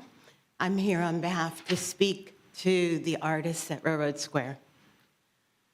I'm an artist that was a part of Able Artists Gallery in Railroad Square that was destroyed during those tornadoes. 6 months later, if you go to Railroad Square now, you see that our building has been leveled to the ground. Nothing remains of the artwork that I had on those walls that came down that day on May 10th. As an artist and as a journalist here in your community, I have watched and gone back to review some of the contention around Railroad Square and its role in our community. I've been a part of this community for almost 7 years now, and look to Railroad Square as the heart and culture of Tallahassee.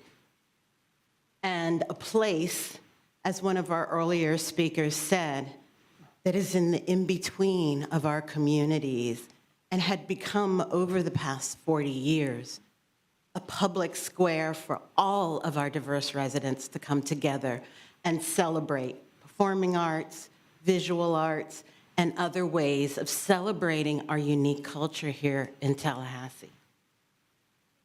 While the artwork was destroyed and our gallery has since moved to another location, I watch as we debate this jewel that has been a part of the Tallahassee community for over 40 years and the heart of the arts district that was destroyed by these tornadoes. I don't know if you have looked at the climate crisis around the globe and the challenges that we just had with Hurricane Helene going up the coast and destroying an art district in North Carolina that is now seeking to repair. We are at that similar point here in Tallahassee where we need to focus and understand that this is a unique location, a unique culture, and passionate artists who are in this room who are committed to making sure that we maintain the unique space, the geographic space in this 30 community, seconds. and not relocate to another location where our art heart is dispersed around the city. I urge you to think about your work and the role of Railroad Square in building out Tallahassee as a cultural destination for our region and as a model for how arts and art culture can help a community economically as well as culturally to thrive. Thank you. Nade Alvarez Ningayan, followed behind Laura LaChapelle. Your name and address for the record, please. Nidia Alvarez Wen, 1416 Trailblazer Drive. Forgive me, I did not come ready to speak. My family is comprised of immigrants who chose to uplift and uproot their entire life and plant new roots and seeds here in Tallahassee, Florida. I was born in the TMH maternity ward that was eventually torn down, with my siblings and my own son being born in the current one. My entire life has revolved around art and community because you cannot be from Tallahassee, and nor can you come to Tallahassee without knowing, going to, or being affected by our art district. The same art district used in tourist marketing, The same art district that brings in millions. The same art district I myself had a business under, Room 222, an art collective studio, and as a former tenant, I can tell you from experience and my own hard work, it is not the K family that has held up the art district and fought against gentrification, but the tenants and the artists and the community that the art district has built. The same community I want my son and grandchildren to experience the magic of and be a part of. You have nothing to lose, but we have everything to lose. Please save our Railroad Square. Thank you. Laura LaChapelle, followed behind Betty Proctor. Laura LaChapelle, followed behind Betty Proctor. Your name and address for the record. Hello, my name is Laura LaChapelle. I live on Basin Street. And I just want to say, Nydia, thank you for that and everyone that came before me. So I moved in Tallahassee in 2015. I got my Bachelor's of Science in Environmental Policy from FSU, and I am on the more rare side of being a young professional that's stuck around after doing so. I run 3 nonprofits in Tallahassee, Sustainable Tallahassee, The Plant, and Hydro Swap. So if that doesn't speak to my passion and love of the city, then I invite you to get to know me personally. So I started my own nonprofit, which is Hydro Swap. It's pop-up clothing swaps for sustainability. I pop up at local businesses to support their business, but also circulate fashion. I started having these clothing swaps in Railroad Square, popping up at the different businesses, getting to know the owners, and I can say wholeheartedly that it saved my life. I had no direction after college. I had no idea what I was doing, and starting this project, seeing the passion and the hustle that all of these business owners had was truly inspiring. So it's brought me to my point of, do I stay or do I go? And I can say that this decision about Railroad Square is going to affect my decision if I stay or go. I would like to continue investing in this city. I am a social entrepreneur with big plans, and I would like to have my roots here, reinvest in the city, but that decision is going to be based on if the arts continue.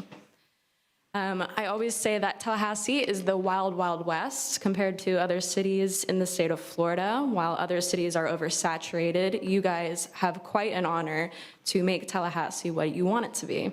So I hope you make the right decision, and I hope you realize that Railroad Square is the glue for different communities in Tallahassee. It's not the downtown area, as much as I do want to see downtown thrive as well. It is going to be and always will be Railroad Square. Thank you. Betty Proctor, and then followed behind that, we do have an online speaker, Alejandre Valdez. Can you guys make sure that's queued up and ready properly, please? Your name and address for the record, please. Thank you. Good morning. My name is Betty Proctor, 636-6 Railroad Square. I'm coming and speaking on behalf of Railroad Square, support for it.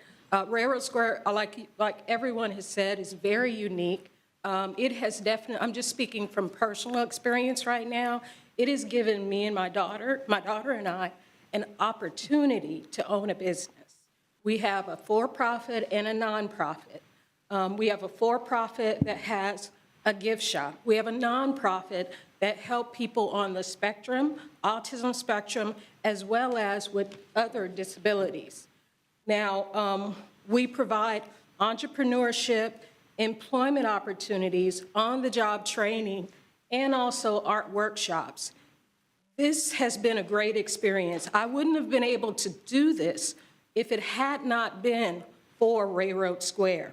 Railroad Square has helped not only my daughter to gain communication skills and also leadership skills, but it also has helped other persons that have disabilities. The persons, I say my people have been able to be in Railroad Square, go to art workshops, visit other shops that are in the community and in the Railroad Square community. I don't know where other places can be where it's like it's right there situated where we can just go next door and visit virtual reality. We can go next door and go to the movies with Cap City Video. We can go different places like Other Side Vintage. They can also work at these places too. So Railroad Square can and is a hub for persons to be able to gain not only employment experience, but also communication and leadership experience.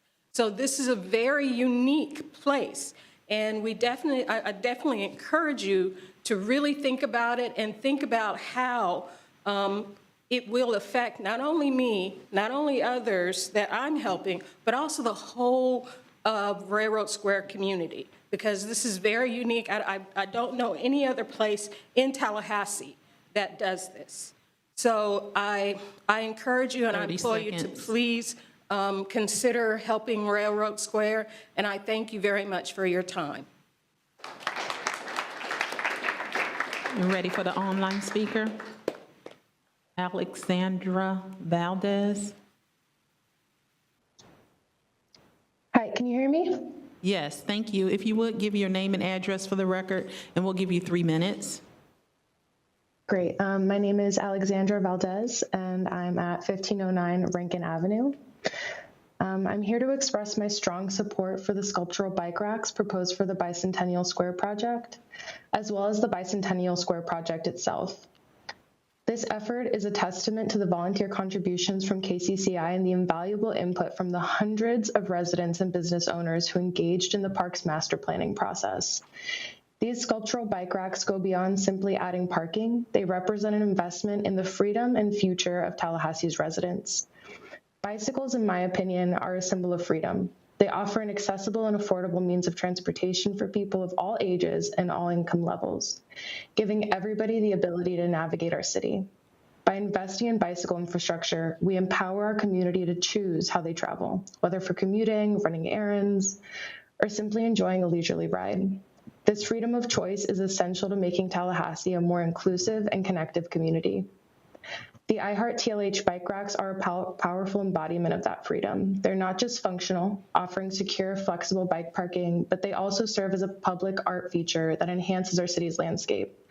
As a regular cyclist, these racks do more than provide a place to lock my bike. They make me feel seen and valued as a part of this community. They send a clear message that we support cyclists and we're committed to fostering a vibrant, active city for everybody. These racks also have the potential to turn Bicentennial Square into a dynamic destination. Their visually engaging, Instagram-worthy design will draw people in, helping to animate the space and activate the park. While a single bike rack obviously isn't going to transform, the city's cycling culture, it's a meaningful step in the right direction, showing that we prioritize a variety of transportation options, and it reinforces Tallahassee's already super strong cycling culture. And from an economic development perspective, cities that invest in cycling infrastructure see significant returns. Nationally, bicycle tourism generates billions in economic impact each year. By installing these bike racks, we not only enhance the experience for local cyclists, but we also make Tallahassee more appealing to visitors, indirectly boosting our local economy. So I urge you to support both the sculptural bike racks and the broader Bicentennial Square project. These projects and features aren't just superficial aesthetic improvements that the KCCI team is proposing. They represent a meaningful investment in placemaking, economic growth, and the freedom of our residents to choose how they move through our city. This project is a step toward making downtown Tallahassee a vibrant 18-hour district and a dynamic public hub for the entire community. Thank you. Thank you. Next speakers, we have Evangeline Keopek, followed behind Nick Sattel. Name and address for the record, and you have 3 minutes. Thank you. My name is Evangeline Kupek. I live at 501 South Blairstone, 32301. And just wanted to say thank you to the commissioners and to Mr. Mayor for allowing us to take so much of your time today and for allowing this revitalization effort to move to this point. I'm hoping that today we have a successful solution. And of course, I am here to speak to option A. But I also wanted to talk about the leadership that has been involved in bringing this from May, post-tornado, post-disaster, to where we are right now. And I fully endorse them to move forward. I know that they'll do a great job. I came to Tallahassee in 2011, oh my gosh, 13 years ago, to get my master's in theater at FSU, and I've stayed because of the vibrant theater community here. I've been involved with Mickey Faust and with other theaters around the city, and I love it here. My day job for many years was in research development, where I specialized in getting interdisciplinary teams of faculty to work together to go for multi-million-dollar grants. And so after the tornadoes in May, I saw a post on Facebook from Terry Galloway from Mickey Faust saying, what if we rebuilt this thing? Could we make this happen?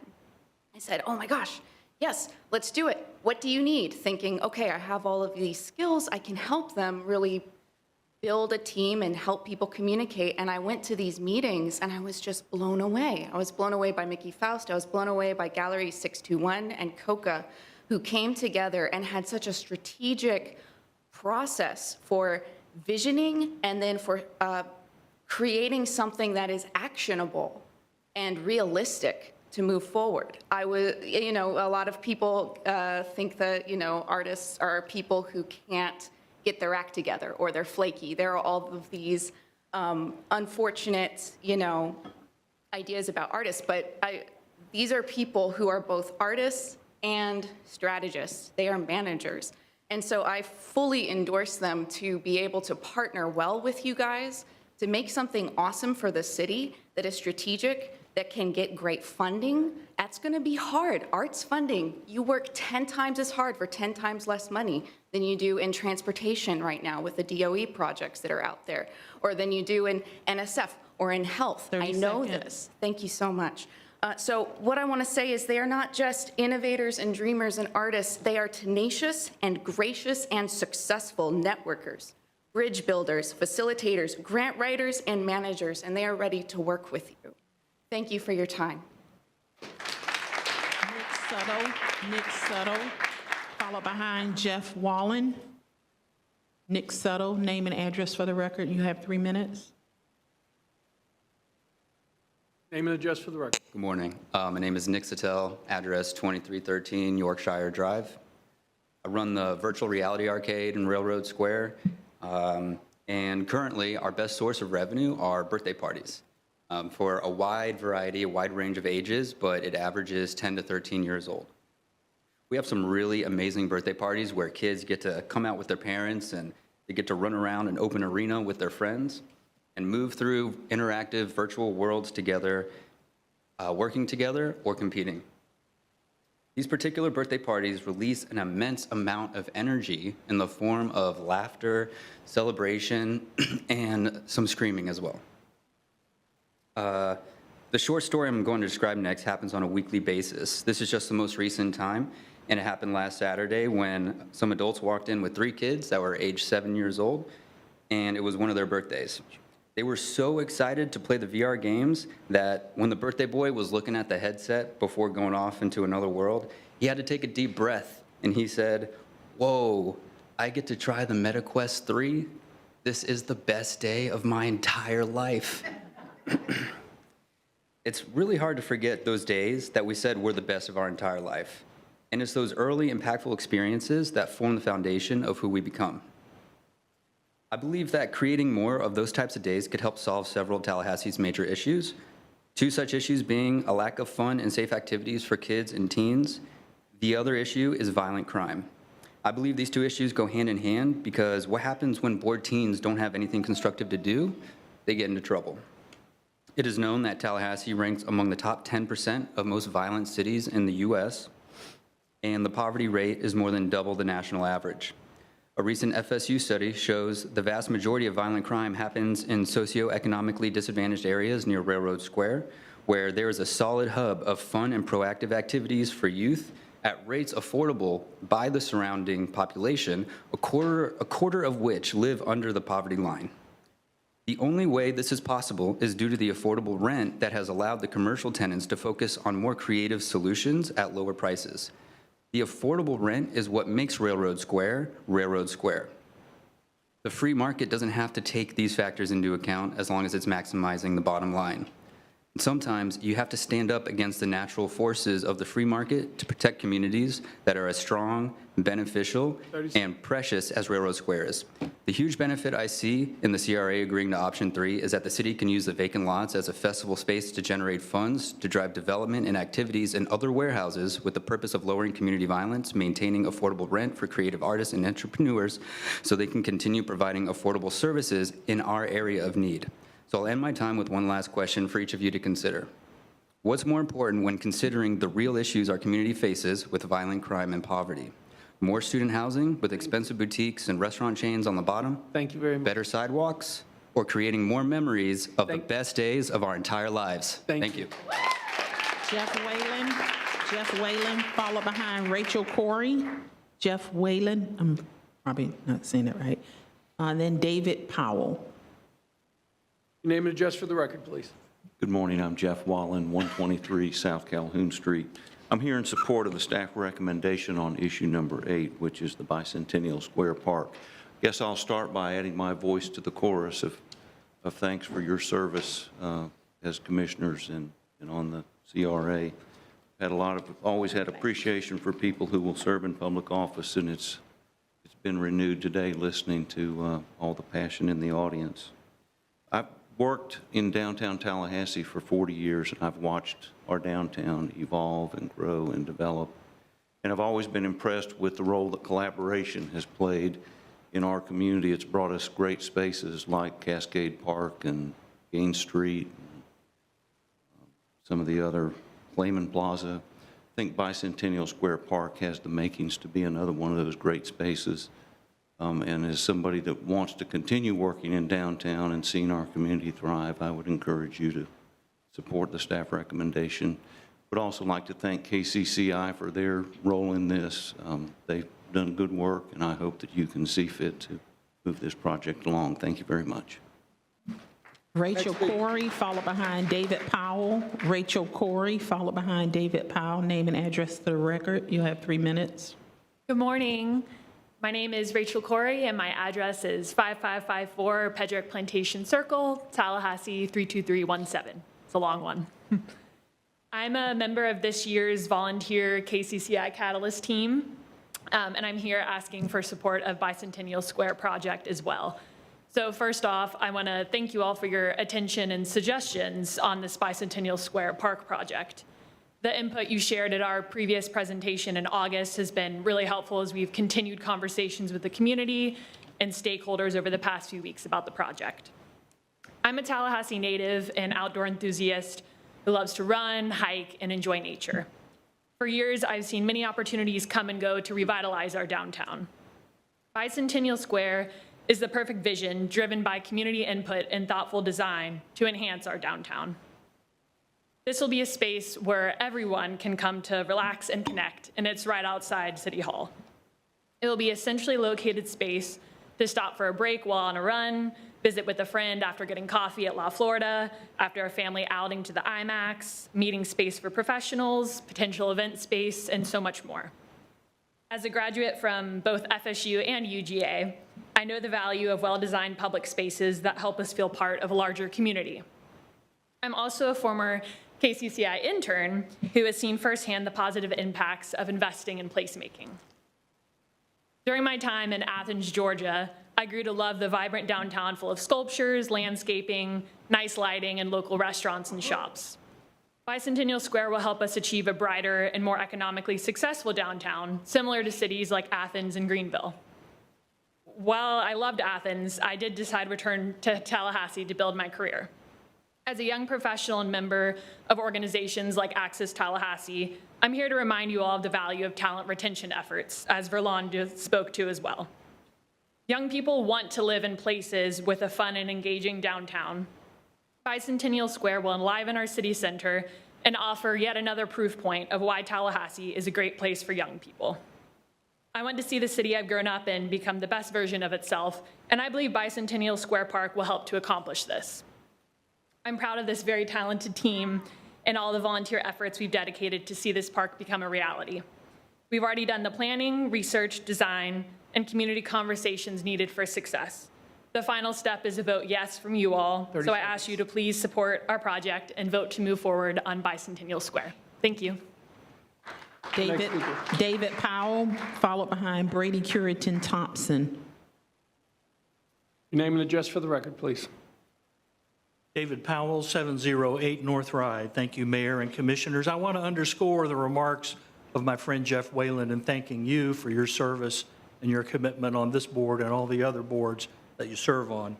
I want to encourage you to support the staff recommendation on item number 8, the Bicentennial Park, the first 2 phases of the Bicentennial Park. I was on last year's KCCI Catalyst team, and I know from experience the commitment that that program has to reflecting the diverse people and viewpoints in this community. And I know also the expertise that the Catalysts bring to the work that they do. This year's team did a great job on the Bicentennial Park. I think it's particularly important that the proposed location for it is downtown. I practiced law in this town for 30 years at the firm of Hopping, Green, and Sams. And over that period, we grew rapidly. We frequently had to look at whether to change locations for larger office space. We always looked at locations outside of town, downtown, but we always stayed in downtown because it's the most dynamic place in the community and it's the best place for a business to be. I think Bicentennial Park, when all 3 phases are fully implemented, will enhance downtown. They'll make it a more desirable place for businesses to locate, and that will foster new opportunities for people to connect and to prosper. So I encourage you to support the staff recommendation on number 8. Thank you again for your consideration. I yield back my time. Next speaker. Brady Curitan Thompson, followed behind Cheryl Collier-Brown. Your name and address for the record, please. Good morning. I'm Brady Curitan Thompson, 1236 Stonehurst Way. I am on the City of Tallahassee Parks and Recreation and Neighborhood Affair Advisory Board, and I am also on the Tallahassee Garden Club's Executive Board, and I am serving as 3rd Vice President. KCCI contacted us some months ago, asking for the Garden Club's assistance in coming up with a design for the Bicentennial Park, of which we were thrilled to be called and asked to do so. We put together a group of master gardeners who have been assisting KCCI on the design work and plant material for the park. Tallahassee Parks and Tallahassee Garden Club have been in partnership on multiple projects since 1934, a lot of projects since 1934. The Tallahassee Garden Club has set aside $3,000 in this fiscal year's budget to purchase a Gold Star monument, and we would love for it to go in the Bicentennial Park. In addition to serving on these 2 boards, I am also a 5th-generation Tallahassee native. My family has enjoyed living and working in downtown Tallahassee, and I am in full support of the Bicentennial Park as well. I thank you for your time and hope you will consider Bicentennial Park. Thank you. Cheryl Collier-Brown, followed behind Gabrielle Izagar. And the last speaker after that will be Aurora Hanson. Your name and address for the record, please. Cheryl Collier-Brown, 217 West Brevard Street. Actually, I came to address another concern, but since the industrial park has a lot to do with mine, I can address you all at another time. But being as though I do sit on the Citizens Advisory Council for Frenchtown CRA, you already see our recommendations, I think, from the CAC meeting, and I stand vehemently behind those recommendations that we submitted to you all and hope that you will look at them and consider what we feel as a citizen committee. And I'll address my other concern at another meeting. Thank you. Gabriella Izagar, followed behind Aurora Hanson. Name and address for the record, and you have 3 minutes. Name and address for the record. Hi, Gabrielle Isgar, 1571 Stone Road. Okay, so I've lived here for 11 years. I'm a PhD candidate at Florida State. But besides that, I want to point out that it feels like there's just like an air of collective doubt in this room that you guys will do what's best for the residents that are already here instead of the prospective residents that are coming in, like, you know, catering to a football stadium versus something as important as art, but also culture and cultural awareness. It feels like going to Railroad Square, like every building in there is like a portal into either another culture, another world, another time. And it's something that I'm so proud to share with my students and also with my friends that have left and honestly refuse to come back because it seems like, you know, their undergrad experience was more about drinking, and then they come here and it's reinforced, unfortunately. So I really hope that, you know, you guys just take this chance to show that this is your priority as well. And so everyone here that's working so hard doesn't have to be so concerned. And I also want to give a shout out to Josh Johnson for, you know, being a friend that showed me that there is pride in Tallahassee. There's a reason to stay. And as someone who now wants to stay, I really hope that you guys make that a better place. Thank you. Last and final speaker card I have, Aurora Hanson, name and address for the record, and you have 3 minutes. And then that potentially should conclude our public comments portion of the agenda. My name is Aurora Hanson, 921 Maplewood Avenue, 32303. My husband and I had discussions up to 3 o'clock this morning and about this whole thing, about Railroad Square. And we have lived in Tallahassee for 35 years. And we had, Railroad Square was always the go-to. We brought family, friends. My dancers performed from the time they were 3 years old, and we had performances at Railroad Square. And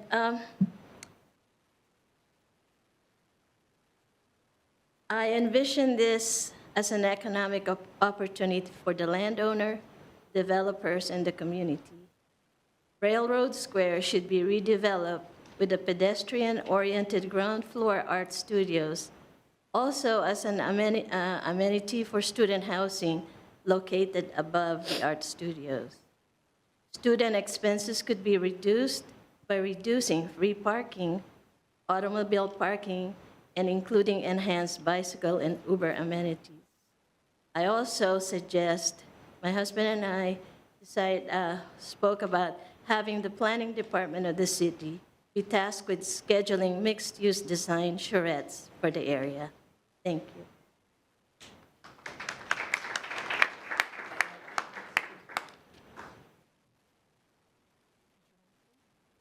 You can just go up there.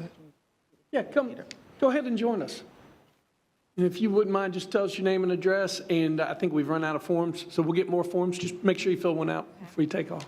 Hi, good morning. My name is Emily Witterson. I live at 815 West Madison Street, and I just wanted to say 3 semesters ago, I almost dropped out of college, and I didn't feel at home in Tallahassee, but that wasn't until I took that 5-minute walk from my apartment to Railroad Square. And the incredible community and love that flows through Railroad changed me. So thank you so much to the artists and to the vendors that got me not just to graduation, but to my master's program. And for one of our grad classes, my friend Rob and I are working on a documentary about the fate of Railroad and Mickey Faust. So please give our documentary a happy ending, and please save our home.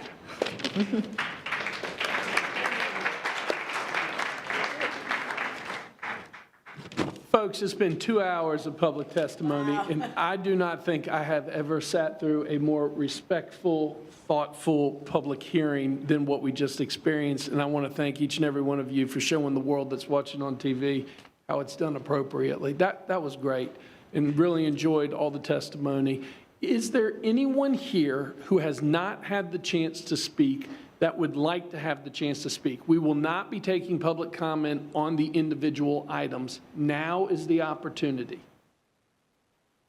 Even if you haven't filled out a card, we can do that later. Yeah, please come on up, sir. And I think we're getting more cards, so if you wouldn't mind, just give us your name and address for the record and fill one out later, that'd be great. Hi, my name's Jeff Beekman. I'm the chair of the art department at Florida State University. I'm also a board member at St. Paul's United Methodist Church. And I'm a father of an 8-year-old boy. All of those roles that I have are supported by Railroad Square, what it offers. First, as a department chair, universities are silos, colleges are silos. Railroad Square is the hub that really kind of brings FAMU, TCC, and FSU, our students together to kind of actually really sort of understand what community is about. I have so many students who've kind of come through Railroad Square and really sort of gone on to build amazing things because this is where they cut their teeth. This is where they learned how to do, how to build a sustainable life in the arts. It's really sort of served that function again and again and again. As a father too, just as an 8-year-old, I have to say that the skate park is the coolest thing ever in his mind. He loves it, and I just, for all these reasons, I wasn't planning on speaking today because I can't sort of top the passion and the level of investment so many people here have, but I do feel moved to just sort of say that I really hope that you guys lend your support to this. It's an important thing for so many people here, and thank you for your time. Thank you.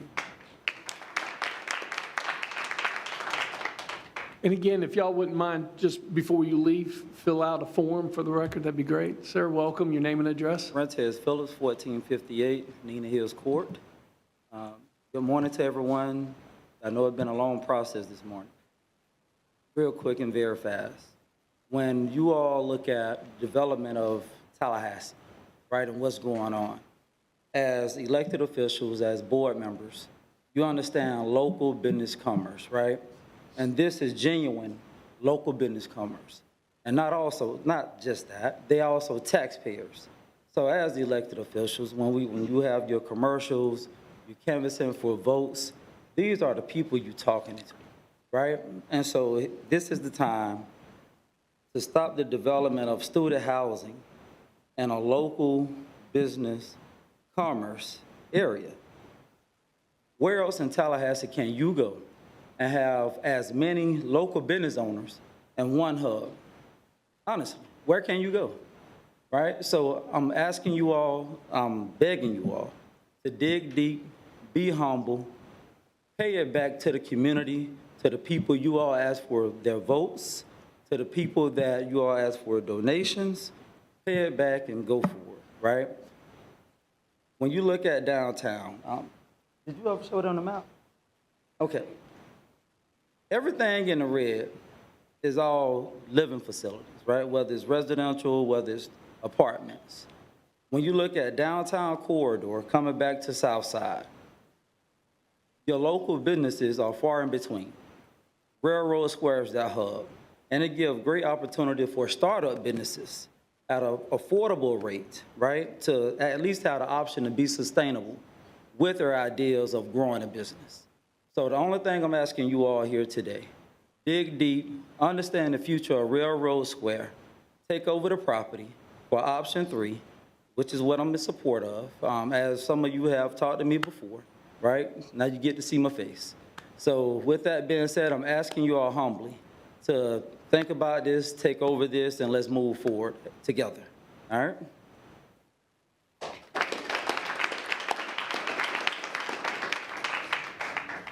Your name and address for the record, please. My name is Carla Peterson, 508 Truett Drive, Tallahassee 32303. I so appreciate all of the comments that I've heard so far. I'm going to come from a slightly different angle, and forgive me, I wasn't prepared. I wanted to support by a body in the chair, but I wasn't going to speak. I moved here to Tallahassee for a job after over 25 years working in New York in the arts and working with artists in dance and performance and of all other disciplines. However, there was a job opening here that I really wanted, but forgive me, I was a New York snob. I did not want to move to Tallahassee, but the job was here. So I moved here. But what changed my mind over time, apart from the fact that you have a beautiful city, is the fact that you had Railroad Square. I bring artists working from around the United States who are artists that tour both around the United States and also globally. These are artists that are recognized by some of our major philanthropic entities here in this country. They come to Tallahassee not knowing about Tallahassee at all. One of the things that we do when they're here in residence is that we bring them to Railroad Square. They also stay in the Marriott because it's a residential inn, because it's walking distance to our center on campus. But we tell them to go the other way as well. So they go for the coffee, they go for Mickey Faust, they go for all of the various kinds of businesses, and they see all kinds of people that are operating in this place. And they leave and they go back to their respective places, being able to really speak about Tallahassee as a sophisticated cultural center. Please keep that kind of thing going. Thank you.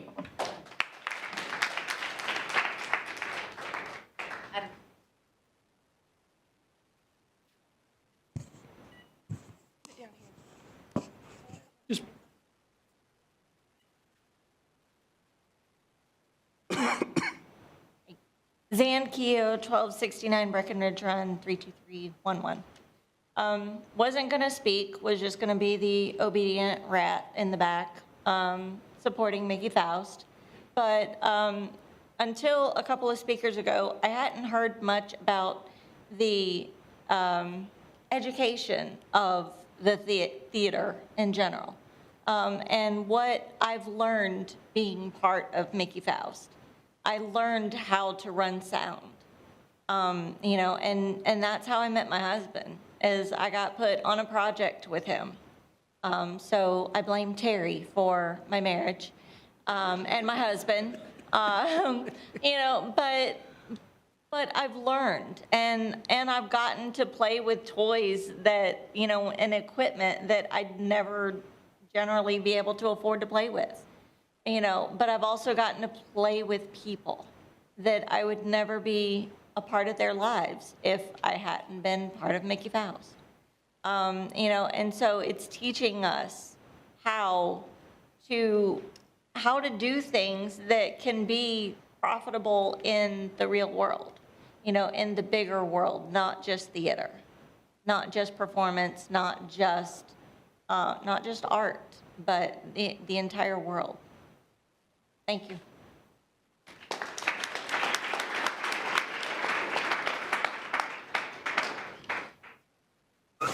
Hello, everyone. Just up here, I just want to talk about... Your name and address for the record. Okay. Dr. Vanessa Williams. I am the president of the Greater Bond Neighborhood Association. I'm a native of Tallahassee, straight out of Greater Bond Neighborhood community. Here to talk about Robinson's store. Just want to elaborate a little bit. I know Jackie and DeLandra came up, but I want to say how important that is to the community, being able to reserve that particular building. Like I said, I was born and raised right there in that community. Grandmom and granddaddy, that was how we got fed, through some of the stores that was in that community. And right now, that's one that is still there, and we would love to keep it there and preserve it to something that perhaps our children and grandchildren could be fond of. So that's why I'm standing today and hoping that we can go forward with renovating it and naming it, and just it'll be something that the community will love, because we have history right there in the community. So just want to thank CRA for going forward like you did. So where we are now, we just want to say thank you, and we want to go forward, and we want to be a part of what you decide to do as far as renaming it, restoring and all of that. Thank you.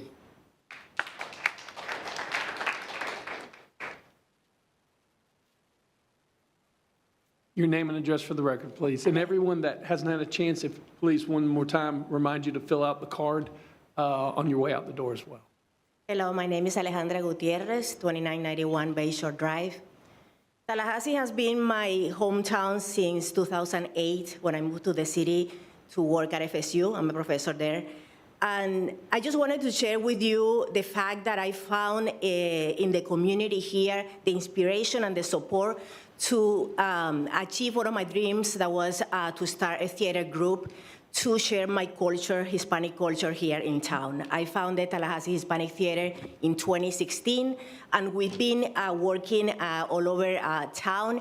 And I just wanted to talk on behalf of the organizations like mine who don't have a space. We don't have a space where we can gather, where we can rehearse, where we can do our productions. We just partnership with people, with other institutions to do our work. Please help us to have a home, to have a place where we can gather, where we can continue sharing our culture, different cultures, and bringing all this invitation to everyone to come here and join us and get to know this vibrant cultural artistic community that we have here. Thank you. Anyone else? Do we have anyone else that hasn't had a chance to speak? Please come join us. Your name and address for the record, please. Hello, my name is Jalen Reno. I live at 400 Hayden Road. I am an undergrad, a bit of a baby in this room. I go to the College of Motion Picture Arts. I'm currently in my senior year. Coming to this school my freshman year, was greeted by a lot of work, a lot of intense work in that program, and living off of Hayden, Railroad Square has always been a immediately accessible but also incredibly rewarding experience to participate in and witness in Tallahassee. My sophomore year, we have our documentary program under Valerie Schoon that entails research and developing an understanding of a subject of your choice.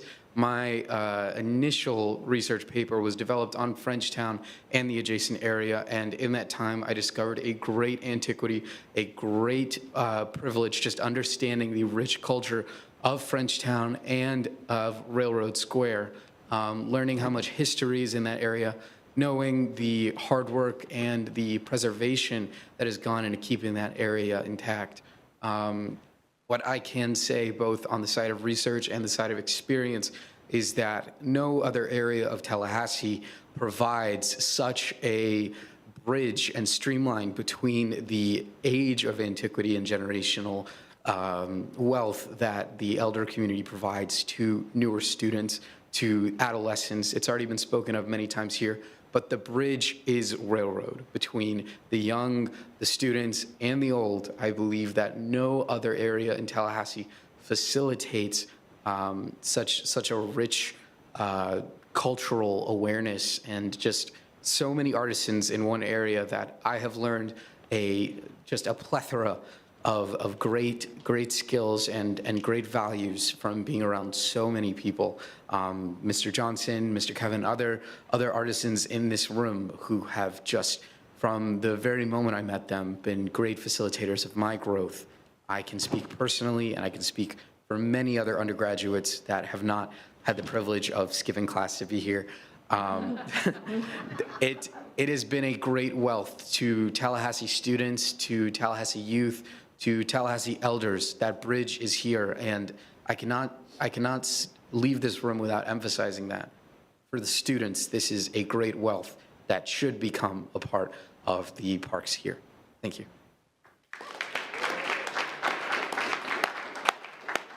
Hey, man, if it helps, I'll write you a note to give your professor to see if we can get you an excused absence. Can't promise you anything, but if we can help you out, we'll be more than happy to. Please come join us. Yes, your name and address for the record, please. My name is Samantha Sumler. Address is 2906 Woodridge Drive. First, thanking you all here for being here, for the amount of numerous comments from the public. I am the marketing communication manager for COCA, but I'm here today represented as a citizen and a young professional in Tallahassee. My wife will tell you that I am an and or person. I take both. So I'm going to speak to you from my left brain and my right brain on how much I love the square. My right brain is that I work with Mickey Faust on a daily basis as my non-paid gig. My family is Faust. I got married in the backyard at Faust before there were many storms that took out the trees there. I also, at Faust, grew as a young professional. They gave me one of my first jobs out of college after my master's program, where I learned how to become a better manager. I learned how to deal with administration issues and marketing issues. And so because of Faust, I was able to get the experience that I now have working as COCA. So with that, I just wanted to tell you that I also gained much creative experience at Faust, and they can not detest, maybe. They can attest to that. And so I just wanted to encourage you all to look at the option A for purchasing on the CRA agenda of option 3 for the 6.8 acres and doing a study for that. So thank you very much for your time, and I appreciate you all.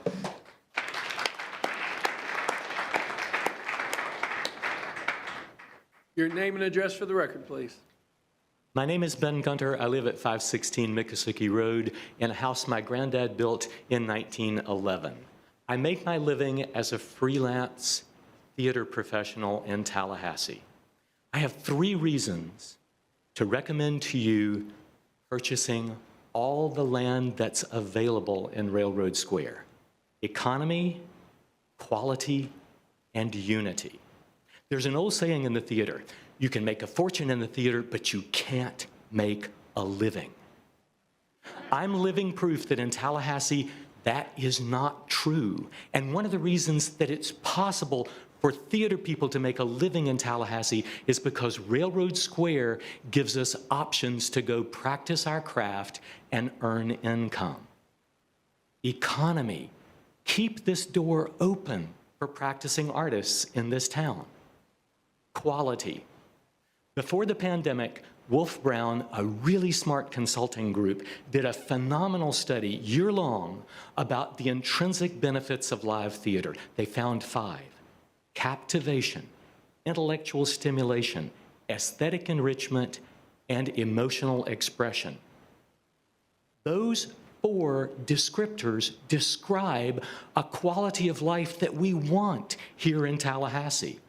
It's the quality of life that our artists bring to us, and we need a space where people can go and say, I want some captivation, I want some intellectual stimulation, I want some emotional expression, I want some aesthetic enrichment. I'm gonna go here and I'm gonna get filled.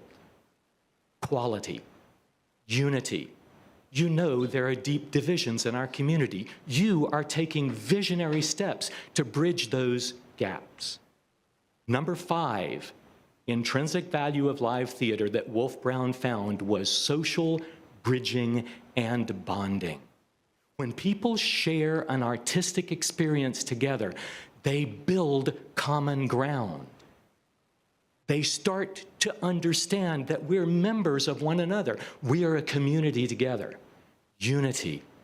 For those 3 things, for unity, for quality, and yes, for economy, I urge you to invest public money in public ownership of a jewel that nobody else has and we can possess for generations. Thank you.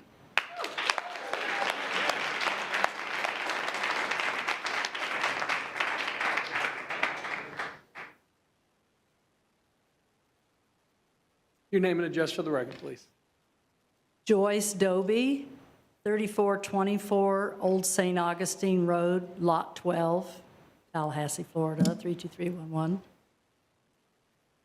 I came to Tallahassee in 1981. I was 26 years old with a Bachelor of Fine Arts degree.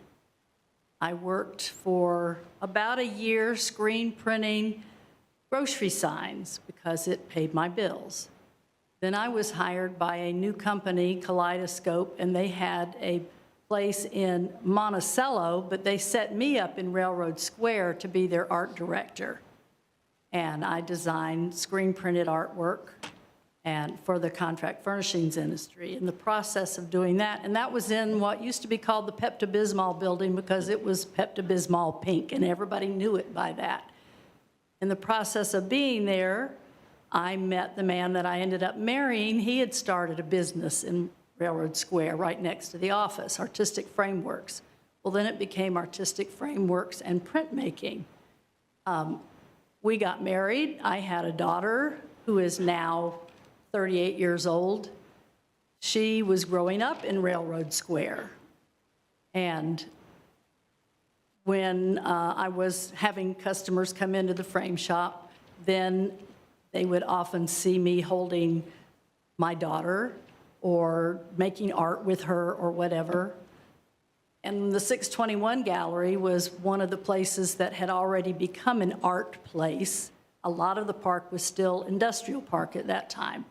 But I have memories, my family, I have 2 daughters, 4 grandchildren. We have all through the years gone to Railroad Square, do the First Friday thing. At one time, I was teaching art classes to both adults and children. I know when we went to a meeting on the south side and someone addressed the issue of they wish there were art classes. Well, I used to have art classes down there. I ended up getting a social work degree and helping families in other kinds of ways, but I'm right back to, retired from that at 69, and I would love to be back at Railroad Square and teaching art classes again. And it's been an issue for me that I didn't want Railroad Square to ever become something that made it so gentrified that the community around it could not be part of it. It's always been the social worker part of myself, calls out for, oh yeah, we need to reach into the community that much more. I wasn't planning on speaking today, but decided I just had to. Thank you.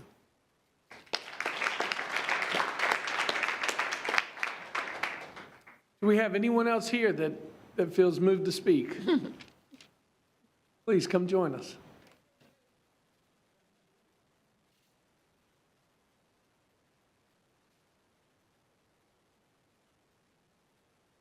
Your name and address for the record. My name is Rebecca Metcalf. I live at 412 East Harrison Street, Tallahassee, Florida 32301.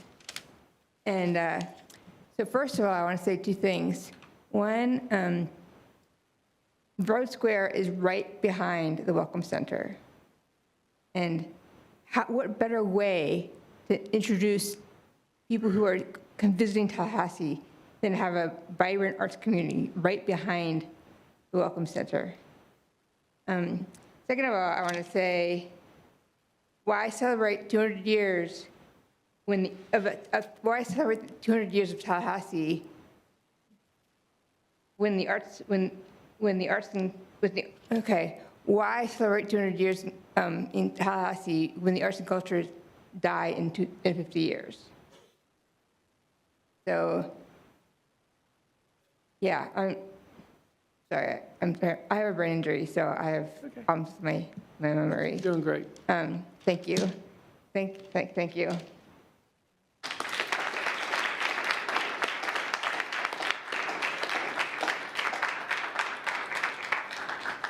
Any other speakers? Any other speakers?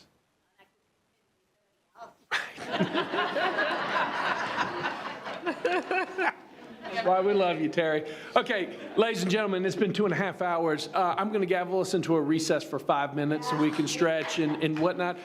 Actually, we'll go ahead and do 10 minutes. We'll come back at noon, okay? We're in recess.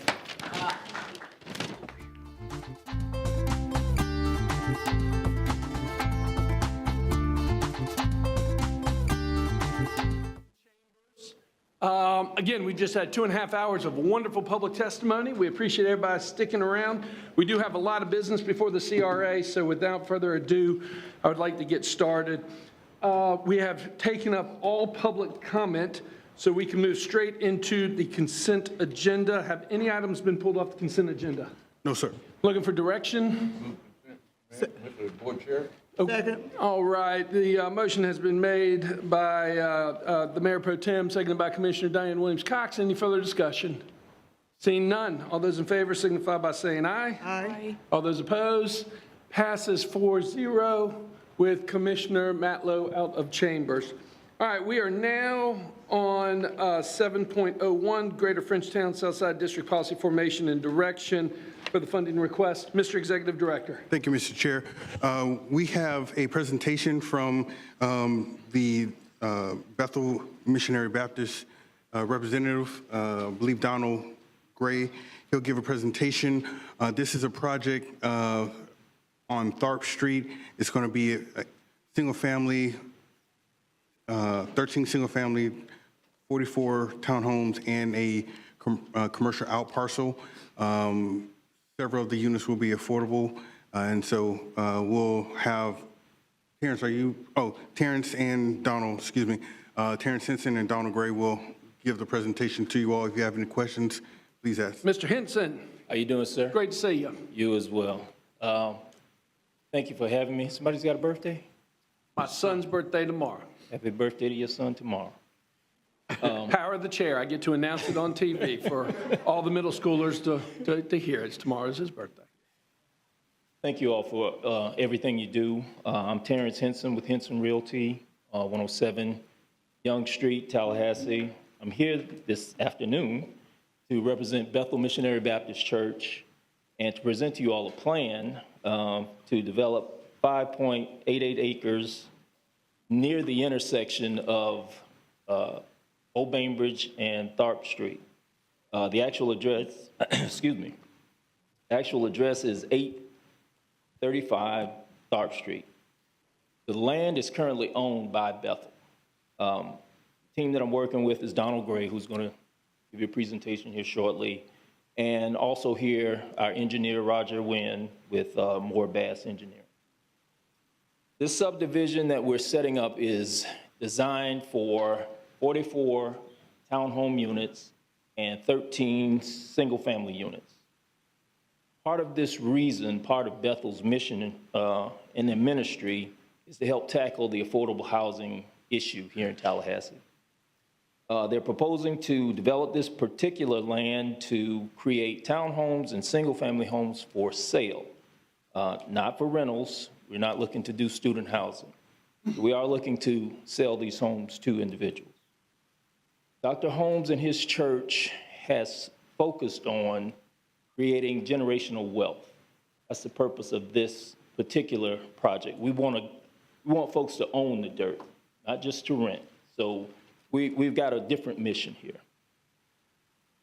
Bethel has a long history of addressing many of the social ills here in the community, whether it be veterans issues, whether it be elderly issues with the Bethel Towers being created, whether it be schools to service and educate our kids.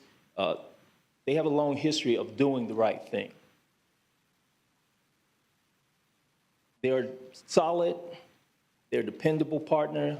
They've done things for this community before. We're asking for your assistance to help us with this project. Typically, when they decide to do something, they get it done.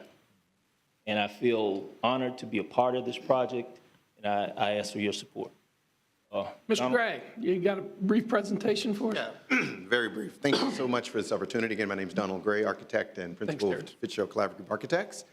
And just want to quickly go through a couple of slides to acclimate you with the project. So you may be familiar, the site's on the corner of Tharp and Old Bainbridge. It's in the sort of northwest portion of the CRA district, 5.88 acres. And what we're trying to do is present a community that actually is a multi-use, which includes housing that's, again, single family. Some of the single family options that we've shown here. Community with a blend of different community sites, this being one of the smaller single-family homes. But as Terrence had mentioned, single-family and multifamily, so we could actually get that number up to approximately 57 units. And included in the mix is not only the single-family and the multifamily housing, but also an opportunity for some retail so that they can continue to do the mission, which has been with several projects, creating communities with housing and opportunity for amenities. So I'm here to answer any questions on it. Excellent. All right, any questions for Mr. Henson or for Mr. Gray? I got Commissioner Williams-Cox and then Commissioner Porter. Thank you, Mr. Chair. This looks very familiar. So Bethel has done this before. Can you elaborate? Carolina Oaks, which is located in Frenchtown, is a project that Bethel has done in the past.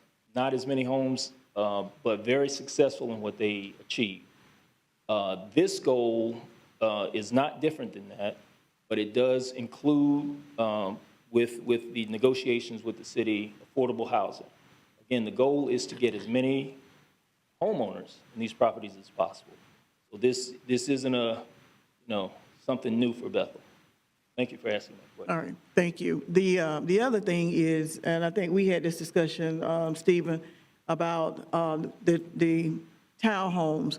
Many times we see multifamily housing or we see single-family housing, but it's the townhomes that's that missing middle that is sometimes not realized. And I know that that's one of our that's part of our strategic plan at the city to look at that missing middle for this. So sounds like this aligns with that in many ways. Yes, ma'am, it does. Okay. All right. Is that a motion for option number one? That is a motion for option number one. And for the record, option number one is to, well, I just had it in front of me. Recommended, option number one is to approve $400,000 for the engineering, environmental, and architectural services for 835 West Tharp Street, made by Commissioner Williams Cox, seconded by the Mayor Pro Tem. Commissioner Porter, you're recognized. Thank you, Mr. Mayor. I have a couple of questions. One, how is the project being financed? Still working on the financial portion of it. These numbers we're trying to get to, this assistance that you'll give us helps us get to that number. We are talking with several banks now. We have not firmed up the actual document to create the numbers that we need to say to you confidently that we have this, these numbers in place. Does that answer your question? Yes. Okay. So you're, for the 6 affordable housing units, are you looking for tax credits? Like, I guess I'm wondering, I know that the market rate is a different financing structure than the affordable housing units. So are you looking into those kinds of subsidies? We have not as of yet, but that is on the table. You don't want to preclude any possibility to create this affordable housing. That's not the goal. We're trying to build these at affordable housing level without those credits. But if we can, if that helps the process, we'll do it. Do you mind my asking, how do you do it without those credits? Is it because Bethel owns the land? The reason I'm asking is because those credits are what make it affordable, because it's otherwise it's just not, because of just how expensive everything is. So a part of the negotiation with developers, with contractors, your assistance with giving us this money helps us get to a number that will allow for the affordability. It may be more than what we think. We may not be able to meet the number, but the goal is to get there. What do you have in mind for the retail space? Sure, I can speak to that. Yeah. I'll go back to the Carolina Oaks. The goal has been to provide, in addition to the housing, where possible, some sort of community health care option, other opportunities for, it's a small footprint, right? So some sort of fresh food opportunity like mega-style retail unit. There have been talks about daycare and other, and maybe a small retail sales option too. That's kind of the goal, but the goal would be that whatever's there could support that community and surrounding. Okay, and for the, well, first let me say, thank you both for being here. I am supportive of this project. I like the, as Commissioner Williams Cox mentioned, the middle housing. I noticed in the materials you made an effort to, it's not just a big apartment complex without any character. I'm familiar with Carolina Oaks, and that's a successful project. I'm a little concerned about the restrictive covenant only requiring the housing units to remain affordable for 7 years. That is definitely on the lower end of what a restrictive covenant, how long that stays affordable.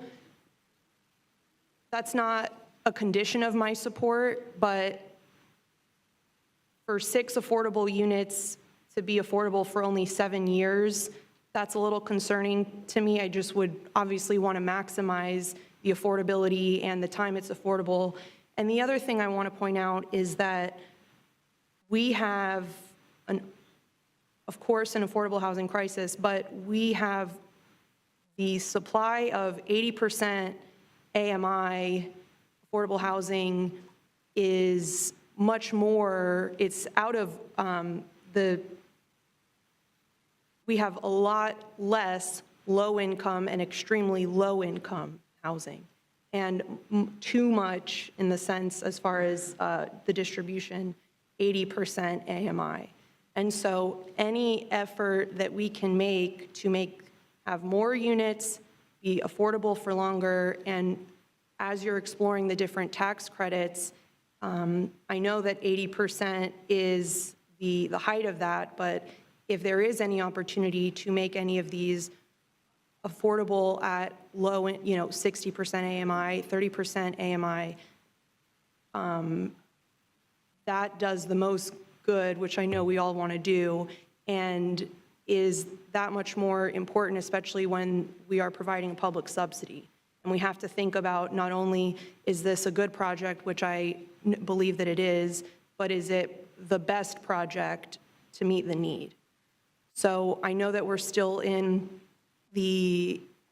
some of the initial phases as far as the financing structures, but I wanted to share those thoughts because if there are opportunities for more units, a longer restrictive covenant, I mean, I guess I'll just ask now, I know that was something from my briefing with our director that we worked on.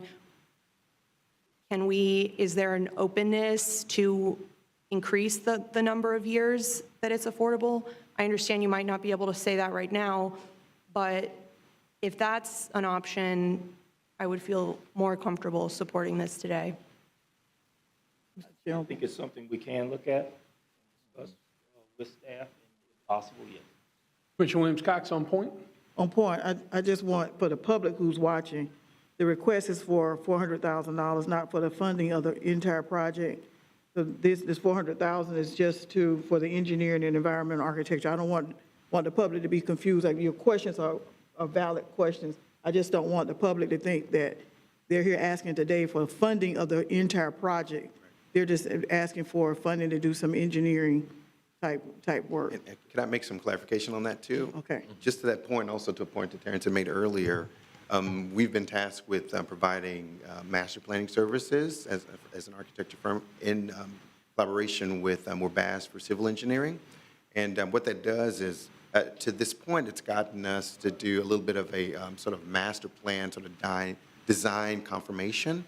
But from there, we take this into actual permittable sort of site plan drawings with true sort of solid numbers for things like utility, stormwater management, grading, and the like, so that they can have actually real numbers that they can actually get a biddable estimate on. And then from that, a real idea of what the development costs would be so that they can then pursue in earnest those funds with the bank. And one Commissioner Porter, we apologize. It is your turn. You do have the floor. Thank you, Mr. Chair. So a clarifying question then, the $400,000 for engineering, environmental, and architectural design, that is for the entire project though, correct? That's not just for 6 affordable housing Oh, correct. units. Yeah. Oh, that's for, that portion. No, I applied understand. I'm just, throughout. Yeah. Commissioner Williams-Cox's comments confused But with the 6 me. included. Right, of course. The affordable units included. Yeah. Okay. Thank you. Excellent. Commissioner Matlow. Thank you, Mr. Mayor, and thank you for bringing this project forward. Two-part questions. One will just be on the construction side. I understand you have to design it before you can get bids. Sure. Is the intent to come back to the CRA for construction funds as well, or do you expect that to be privately funded? We're going to try both. If there are funds available through the city, we will come back and ask. This is a project we think that works for the city, so if we can partner with you, yes, we'll do it. If we can fund it and make it work privately, we'll do that. Okay. And I'll offer also a little bit of information that the developer's looking at multiple options for how to provide the vertical construction as well. Okay. For the most sort of prudent, cost-efficient way to do it through other sort of contractor and development partners. Okay. And I'm open to having a conversation and looking if the CRA does have a role in that. I just want to, up front, as we talk about a $400,000 investment, that's a pretty significant investment. And my question to staff was going to be, if the project doesn't come to fruition, if they aren't able to complete what is designed, what recourse does the CRA have to protect its investment? The agreement has essentially has kind of several points. So one, they have to complete the site plan and all of the master planning has to be approved by the city, get all, essentially get everything squared away. That is a requirement. If they cannot complete the construction of the 6 homes that we have tied this restrictive covenant to within 48 months, the money is owed back to us. So it would be in their best interest to get through all of the engineering, all of the construction of the horizontal construction, all the infrastructure, and build those 6 homes. So we've put them in a timeline to get it done in a reasonable amount of time. Okay, so there's a guarantee to have at least 6 homes. Yes, in exchange sir. for the $400,000. Yes, sir. If the whole project doesn't come to fruition, as long as they build the 6 affordable homes. Correct. But they want to get that money if those don't get constructed. Is that, or it will be owed back if they don't actually construct anything? If they don't build anything, Right. we get our money back. Okay. Yes, Okay. yes. Mhm. Yeah, just clarification on that. Thank you. Thank you. All right, I got the Mayor Pro Tem and then Commissioner Williams-Cox before vote. Yeah, thank you, Mr. Mayor, and Commissioner Matlow. Those were the same types of questions that I asked during my briefing with our executive director, because I was concerned that we not get ourselves in a position like we currently are with another fundee that we're dealing with. But I was satisfied with the answers that I got, and it was, of course, what you just provided for us, that we won't be on the hook if the project doesn't go forward. There are avenues for us to recoup that money that's being invested, that's being asked for today. So I'm comfortable with that. Thank you, Mr. Mayor. Commissioner Williams-Cox. I just wanted clarification from the agenda item, because what the agenda item says is that the proposed, the requested funding the proposal is to disperse the CRA funds following issuance of development approvals by the City of Tallahassee Growth Management Department. That doesn't say that something's been constructed. Correct. Yes, Okay, ma'am. so- They will receive the funds before anything is constructed, but once the money is dispersed, the clock starts and they have 48 months to build those 6 homes. So the deliverable to get funding is the issuance of a development approval from the City of Tallahassee. Yes, ma'am. Okay, I just want to be clear on that, because I thought I heard that some construction had to take place for that to happen. That's a little bit of money to go off into a construction project. Okay. All right, we have a motion on the table. Well, first of all, I want to thank you gentlemen for being here representing Bethel and the project. The church has an amazing track record of success in this community. Carolina Oaks, which I forgot Bethel did, is a fantastic community. The Life Center, Bethel Towers, the radio station, goes on and on and on. And I'm excited to see this project. I'm going to support the motion on the table as well. All those in favor of the motion signify by saying aye. Aye. Aye. All those opposed? Passes unanimously 5-0. Thank you very much. We're on item number 7.02. Mr. Executive Director. Thank you, sir. As you all know, we have ownership of the Robinson store and bond. We have entered into, we requested an RFP to find and solicit for an architect to do all of the architectural services for this project. So we've had that RFP, we had evaluators. We have the company, 4M Design Group. They scored the highest. We are asking that the CRA board accept the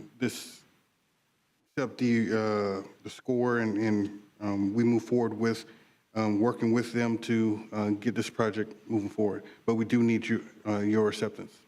All right, option number 1 is to approve the recommendation. So moved. It's been properly moved by Commissioner Second. Williams-Cox and seconded by the Mayor Pro Tem. Any other comment? Any other comment? Seeing none, all those in favor signify by saying aye. Aye. All those opposed, passes unanimously 5-0. We're on item number 7.03. Mr. Executive Director. Thank you, sir. we've had a lot of conversation about this morning. So the K family owns and operates Railroad Square Art District. They are offering first right of refusal to the CRA in an effort to preserve the art district. There are private developers interested in acquiring portions of Railroad Square. There is no guarantee that these private developers will work to preserve the Railroad Square or work with the CRA. So there are 3 options on the table for you all that have been provided by the K family, as well as collaboration with COCA and some of the current tenants. Option A is acquiring all of the property that the K family doesn't currently, that they're willing to sell, minus the parcels that are owned by other people. Option B is essentially would sell off the northern half to potential developers, and it would have several buildings that would be available. I believe it's a total of 6 buildings that would be available for purchase. And then option C essentially is less buildings, but it would preserve some of those properties and that have tenants currently. So what we're asking as far as staff, we're asking for direction in moving forward. CRA, so 1, the CRA is not interested in acquiring any property. 2, the CRA is interested in performing due diligence. And some of the things that would be required as far as due diligence is an appraisal, environmental assessments, building inspections, and determining what would make buildings insurable, because currently several of those buildings are not insurable right now. And we believe that the due diligence period would take somewhere between 45 and 60 days to complete, and we anticipate it should not exceed more than $50,000. So again, what we're asking for is direction from you all as far as what you would like staff to do, knowing that there are some time constraints regarding the K family and what they would like to do. Okay, let's open it up for discussion. Commissioner Williams-Cox. Thank you, Mr. Mayor. I guess I need some further clarification, because I've heard several options today, even from Ms. Kay, saying that we need to make a decision at this meeting, and by the end of this meeting, or we need to do this, or they may be open to do that.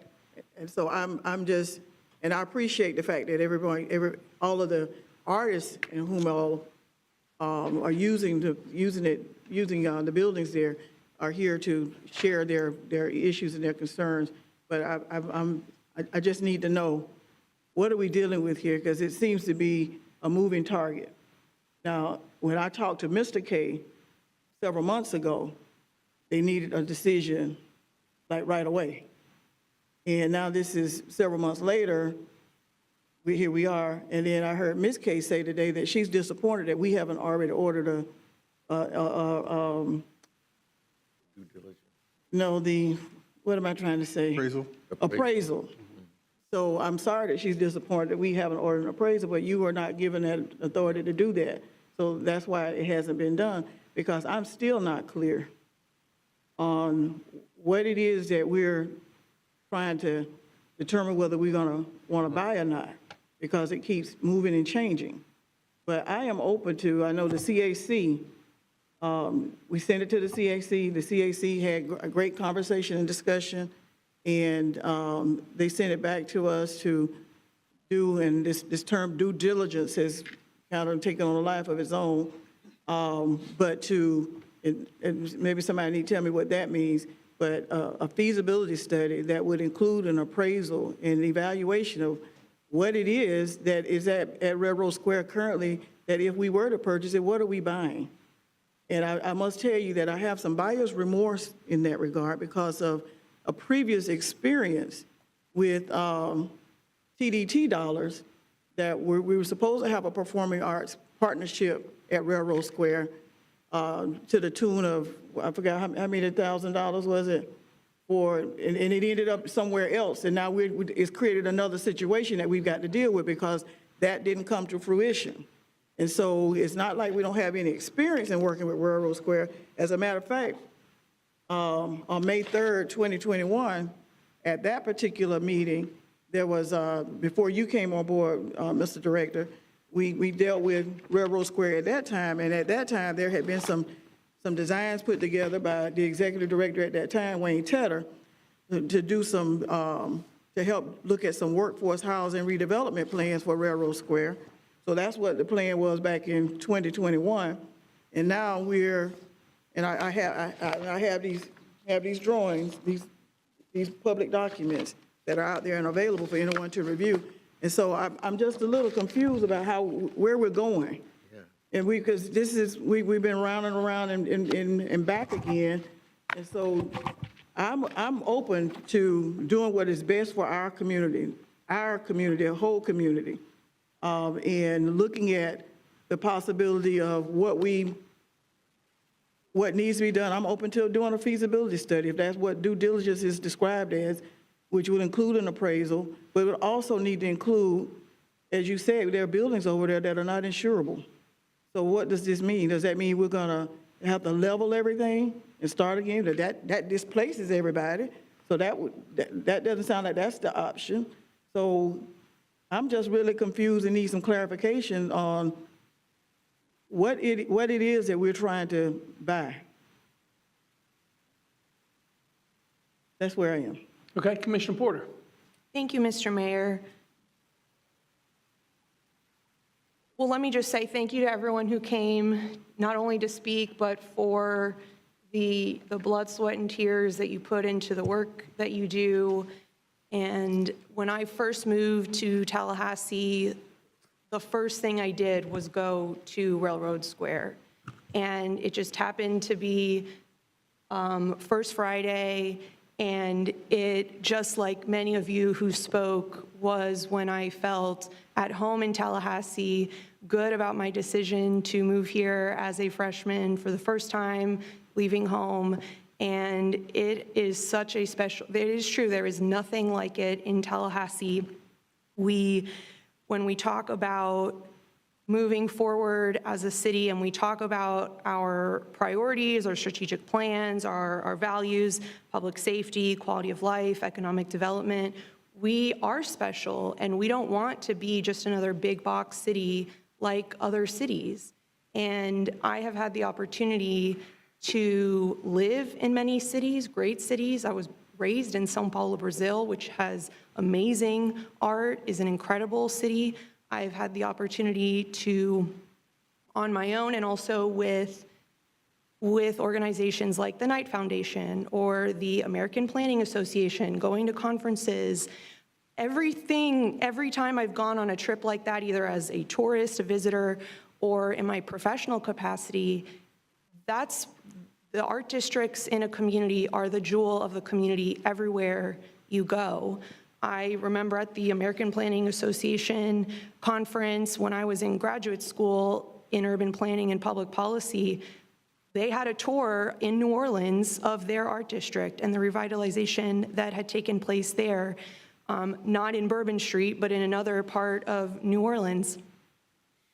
As a student, these kinds of projects were literally the kinds of projects that we studied and that we were inspired to take on, that other cities were doing in this country and across the world. I think that there is a vision here. We are committing to something that the end goal is not clearly in sight. There are questions that need to be addressed about management, about bringing everything up to the standard that it needs to be and that everyone wants it to be after the damage from the tornado. But I believe that this is a once-in-a-lifetime opportunity for our city, and I trust that we have the resources, excuse me, at the city and in the community to make this happen.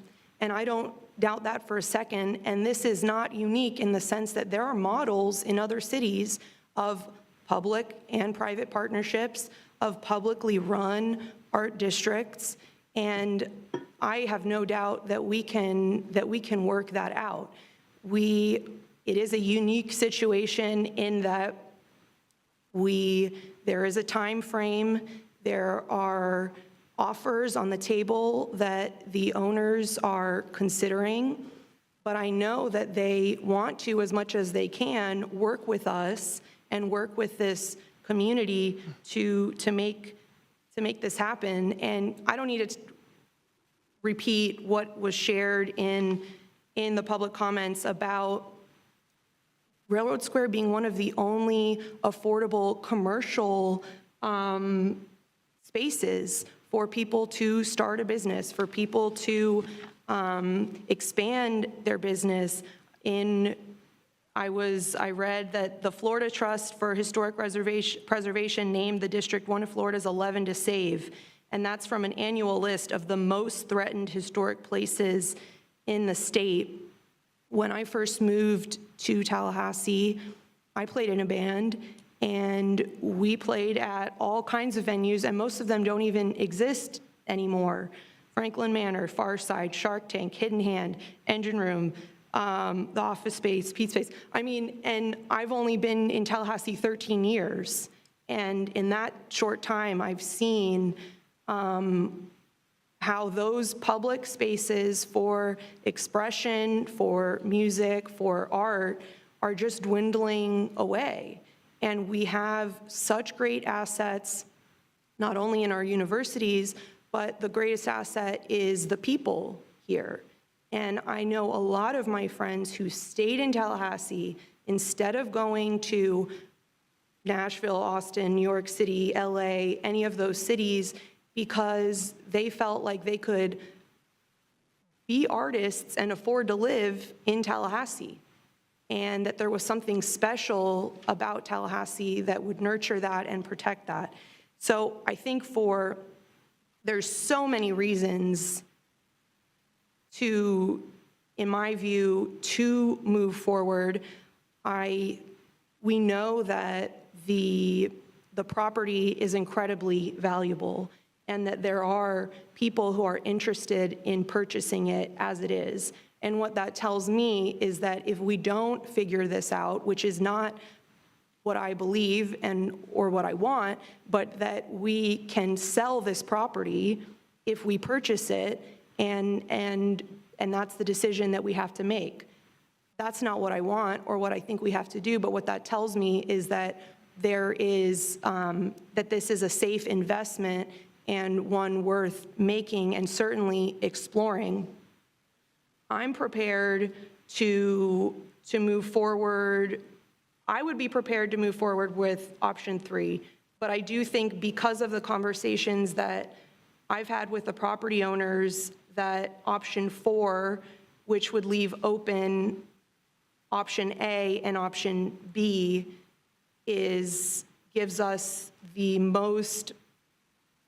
greatest opportunity in case the development, that space in the north part of the district is sold, and would give us, at the very least, the opportunity, because I don't want it to be an all or nothing situation where we haven't given the instruction to move forward with both option A and B, because if part of it is sold, then we're, I think, in a difficult position. But I'm open to having that conversation with my colleagues, but I want to clarify what that would mean, whether it's a property purchase officer for option A, the 6.8 acres, or option B, the 2.47 acres, that would include time to complete the appraisal, price negotiation, and due diligence needed to move forward. Due diligence including title, environmental assessments, other site evaluations, which are customary to a purchase of a commercial property, and the results of the due diligence assessment must be acceptable to the CRA as determined by staff, and that due diligence would need to be completed within 90 days. And we can talk as well about the purchase price, of course, to be established by an appraisal supporting the price. So I think that we have there's a path to do this, and this is not just us, shooting in the dark. We have done similar things before. So I think that our investment is protected, and there is a path forward that protects the city as well as we move forward and seek to save our arts district and enhance it and grow it for years to come. There is a motion on the table for, please, I need everybody to work with me here. This is going to be a healthy conversation. So I want to ask everybody, as we paid respect to the speakers, if y'all can give us the opportunity to discuss, that'd be great. Kathleen, are you videotaping this? It's online. Oh, are you live streaming? Oh, that's too bad. Well, I guess we're live streaming too. There is a motion on the table by Commissioner Porter for option number 3. Is there a second to the motion? It was actually option number 4. I'm confused about these options. It's in the agenda, not on the screen. So option 4 is to prepare the purchase offers for option A and B? Yeah. Okay, for option number 4, is there a second to the motion? Second. All right, seconded by Commissioner Matlow. On the motion, Commissioner Matlow. Thank you, Mr. Mayor. Let me start by saying y'all are some cool people. It's been really cool to see so many, I don't know what's going to happen today, but to see so many people come out and really pour their heart out into that microphone. I know that takes courage, that takes guts, and it's just cool to see. Thank you for participating in the process here. It's been very cool. From the motion on the table, I can support because it makes sense in every direction we go. What we know about the property is it's not depreciating, it's appreciating. The value is going up. There's very, very little risk that this money would go to waste and never be able to recoup. How it gets recouped could be unsettling to people, but there's no risk that we would spend this money and there's no way we could get it back. That because where the market is, particularly in such a central location near our downtown, that property value is going to continue to appreciate. So I feel very comfortable with that. The second question is the intrinsic value of an arts district, which so many people laid out today. We know the value of quality of life, and there's a reason why our parks are in public ownership, our libraries, even our stadiums, because these are things that as a community we decide we value. We decide we want to go out into nature and walk trails. We decide we want to go to football games at stadiums, and we decide we want to go to see art galleries and live theater, and we want to go see musicians perform. And as a community, we've always said this is something we value and we should invest in with public dollars. So this is no different. The value of Railroad Square in a district like Railroad Square can't be overstated. If it was gone tomorrow, less people would come visit our community, less people would stay in our community, less people would decide to go to college in our community because they're looking at more than just what jobs we have to offer, what educational resources we have to offer. They're really looking at what are they going to do to enrich their lives in our community. And there's so many people, I think, that's why they're looking for these art districts. So what I would like to see in moving forward to this, and it was kind of touched earlier, and on what's the vision, what are we buying? And I think we've missed the kind of critical point of reimagining the next 50 years of the arts district. I think we can all recognize it's not going to stay these same warehouses forever, but we know what we want to protect. We want to protect a place for galleries to exist. We want to protect small-scale retail that's affordable to locally owned businesses. Many times that's under 1,000 square feet. So startups can start. Nowhere else in the city can 80 to 100 small businesses start up because it's not affordable anywhere else in the city. And we've seen so many entrepreneurs really start up in a district and then grow and expand outside of it. So I know we need to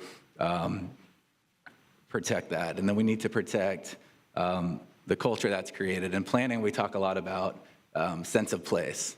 What is sense of place? Well, you know when you get there, right? When you get to Railroad Square, you know exactly where you're at.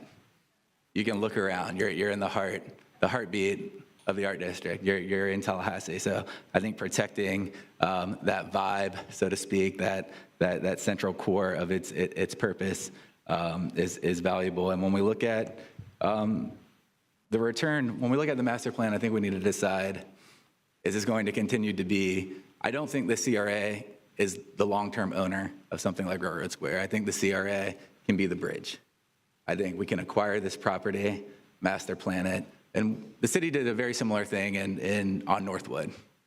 We bought way more acreage than we needed for a police station. We own a Hooters, by the way. We ran out of Hooters. We're the landlords. But we're piecing it out, and we're deciding its future for that whole area collectively. And I think we can do the same thing here. And I think that looks like collectives coming forward to purchase smaller sections, buildings to continue to exist. I think that's looking at nonprofits and federal grants to expand what already exists there, whether that's in the performing arts or other gallery sources. And I think in a 5-year scope, we can purchase this now and recoup the CRA's entire investment back into the CRA, but give the arts community the time to really plan its future, take ownership of it, and expand people who are willing to invest in it. And that's a once-in-a-lifetime opportunity that we have today. So I support the motion on the table and look forward to seeing the rest of the conversation. Commissioner Williams-Cox. Thank you, Mr. Mayor. I'd like to make a substitute motion for option number 1, to direct CRA staff to move forward with performing due diligence, here it is again, exercises to aid in determining whether CRA should acquire portions of Railroad Square Art District. I'm not comfortable saying that we're gonna move forward with a purchase, what was option number 4 said, prepare property purchase offers. I'm not comfortable with that because we don't know what it is we will be placing an offer on without doing some preliminary legwork. And so I'm not saying no, I'm just saying we need to put the horse back in front of the cart instead of the cart in front of the horse, and let's figure out what we're working with here. So that would be my motion. On point. Point of order. Excuse me. On point, excuse me. Yes, Commissioner. There's a motion that has been made. I would second that for discussion. Okay. I apologize. There's a motion on the table for option number 1 made by Commissioner Williams-Cox, seconded by the Mayor Pro Tem. Now we're going to come down on point to Commissioner Porter. Thank you. I just want to clarify that in my motion, it included that the results of the due diligence and assessments would need to be acceptable to the CRA staff. So there are ways to have protections to the CRA while moving forward. So it's not the case that we just wouldn't know what we would be buying. We would go through that process before we make a purchase. But Mr. Mayor, to respond, can I respond to that? That was on point. We're back to you anyway. Okay. With all due respect, Commissioner Porter, option number 4 says prepare property purchase offers. That to me says that we're saying we're going to buy something, we're going to place an offer on something. I know that following that, it says these other things will occur. All I'm saying is I think we need to go back to option 1 first and then see where that takes us before we start preparing property purchase offers. And, you know, I'm not a lawyer, I'm not a realtor, but Mr. Attorney, what will we be doing if we prepare property purchase offers at this point without doing option 1? So, Commissioner, what I understand Commissioner Porter's motion is it would be an offer to purchase if the if the investigation is satisfactory, which would be determined within 90 days. As I understand it, the distinction is that option 1 would be investigate, evaluate, and then come back to this board for further direction later on. Option 1 would bring it back. The original motion on the table would move it forward. And correct me if I'm wrong, part of that process would be they have an appraisal of the property, we would do an appraisal of the property, take an average of the two appraisals, and by law, we can go up only so far to make an offer. So, Mr. Mayor, here within CRA, there's a little bit of flexibility as far as price. So that is something that could be negotiated, and the board can kind of evaluate its intended purposes. But generally, a purchase is going to be supported by an appraisal. Got it. But the bottom line is that the substitute motion is to make an offer if all things being equal or what we expect through the due diligence process, correct? Not the substitute motion. Substitute. Substitute motion. The original motion. No, I thought I said original motion. I apologize. No, you said substitute. Yeah, the original motion is to make an offer after doing the assessments and having it meet all the requirements, correct? Yes, so option 4 is a purchase offer subject to due diligence. As I understand it, again, the substitute would just be the due diligence and then come back for further direction after the investigation and evaluation. Right. Commissioner Porter. Thank you. My understanding is it would still have to come back to us. No. Could the, well, option number 4, sorry, option number 4 would prepare purchase offers for options A and B. So we would still have to decide whether we move forward with A or B. So that is correct. So option number 4 is looking, it includes some options, and there are some big things like material price that's got to come back, and whether or not you have budget or financing is something that is going to have to be determined. In theory, some of that stuff could be addressed in advance, but there are clearly some gaps that would need to be filled in, even with option 4. Okay, so in fairness to both of my colleagues, what exactly is the difference between option 1 and option 4 if it's going to come back to us anyway? You're talking about doing the due diligence assessment.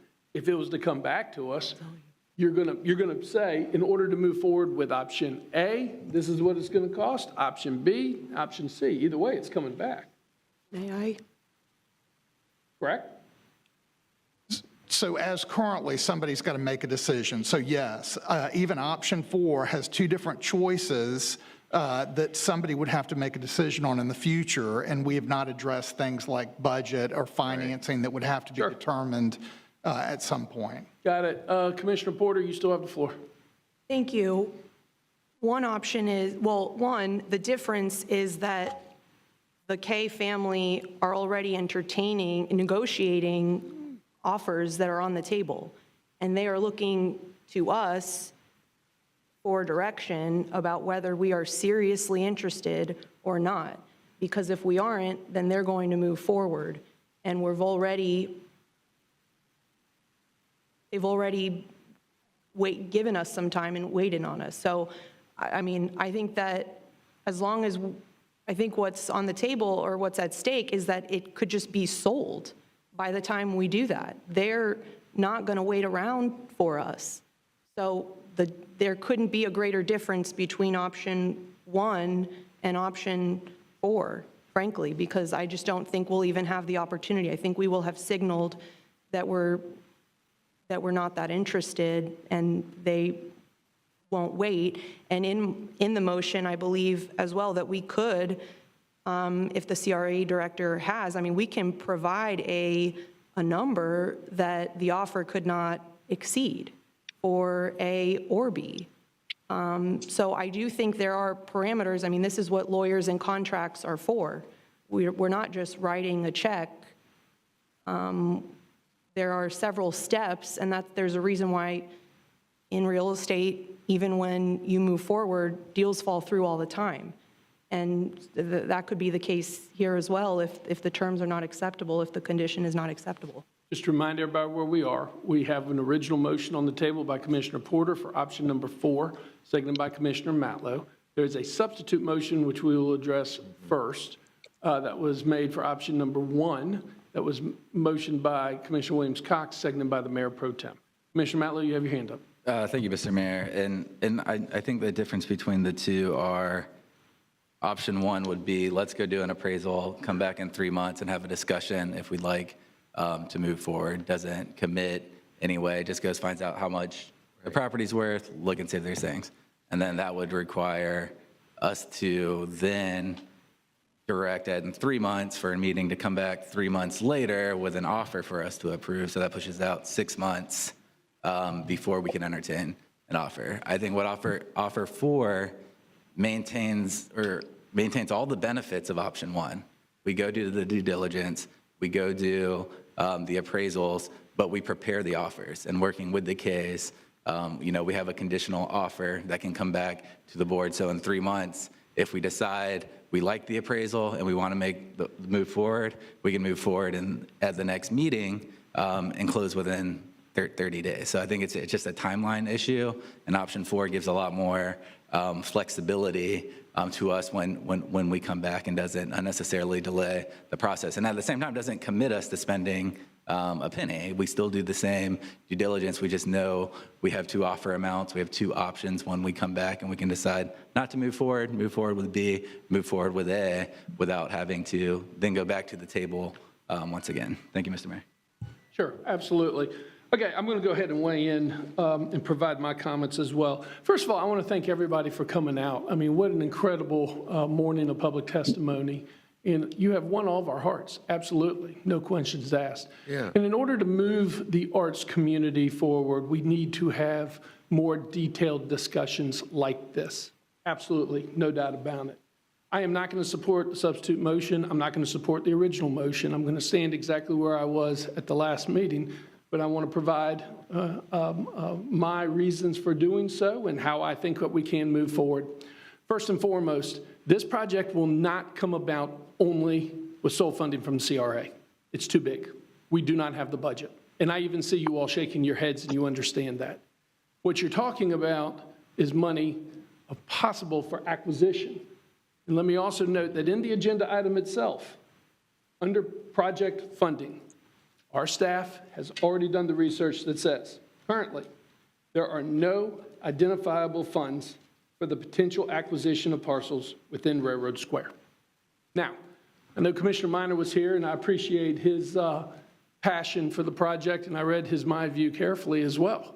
And even the funding sources that Commissioner Minor referenced in the out years are based on assumptions that he can't make, as there are assumptions that we're not going to invest in the neighborhood first programs. Right. Assumptions that we are not going to invest in our neighborhoods. You're just saying that several years out, there's money available without having that conversation. It's going to take more conversations. I'm interested in knowing about the conversation that COCA has had. Has COCA gone to NEA to apply for a grant to help with this assessment? Has the Tourist Development Council been approached at all? We do talk heads and beds, and it's absolutely correct the impact that this has on the tourism in our community. Has that conversation taken place? Have the owners of the property approached the county? The county's budget is much larger than the CRA's budget. Has the owners of the property approached Florida State University College of Fine Arts and Performing Arts, School of Film? Have we approached FAMU? And if you have and you've been told no, that also needs to be part of the conversation. I want to be very clear, Ms. Kay, I too heard you very loud and clear that you were disappointed that no decision has been made by this board.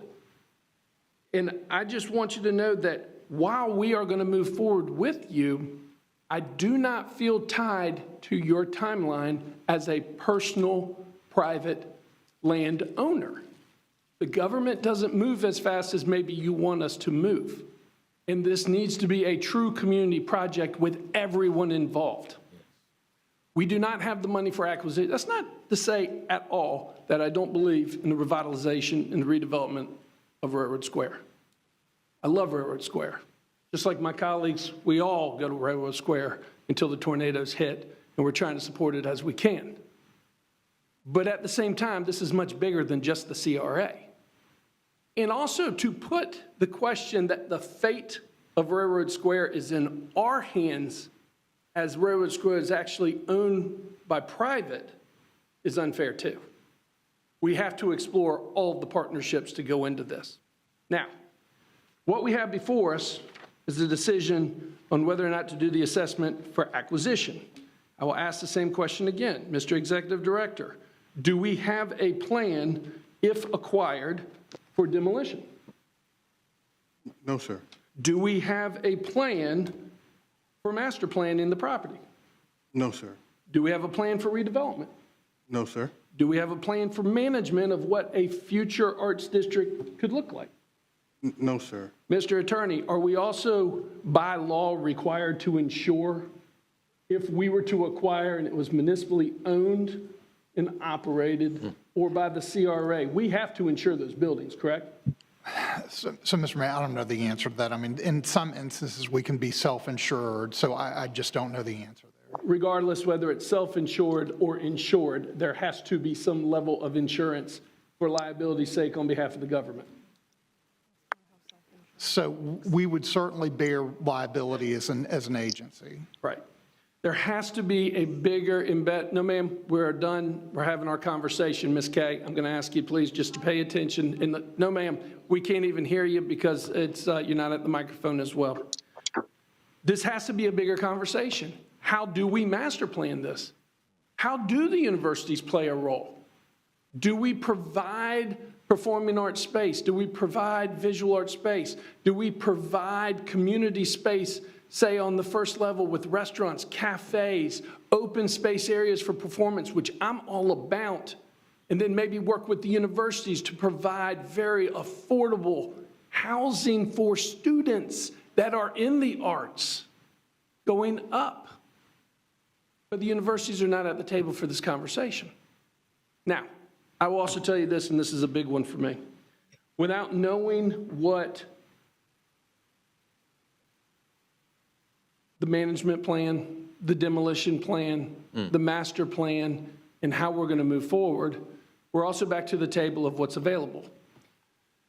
I also heard loud and clear that the other parcels are not being offered for sale. And if we were all going to move forward, they need to be at the table as well, and I would love to have a further conversation about whether they would be willing to sell their property. It makes better sense to master plan the entire parcel than part of the parcel.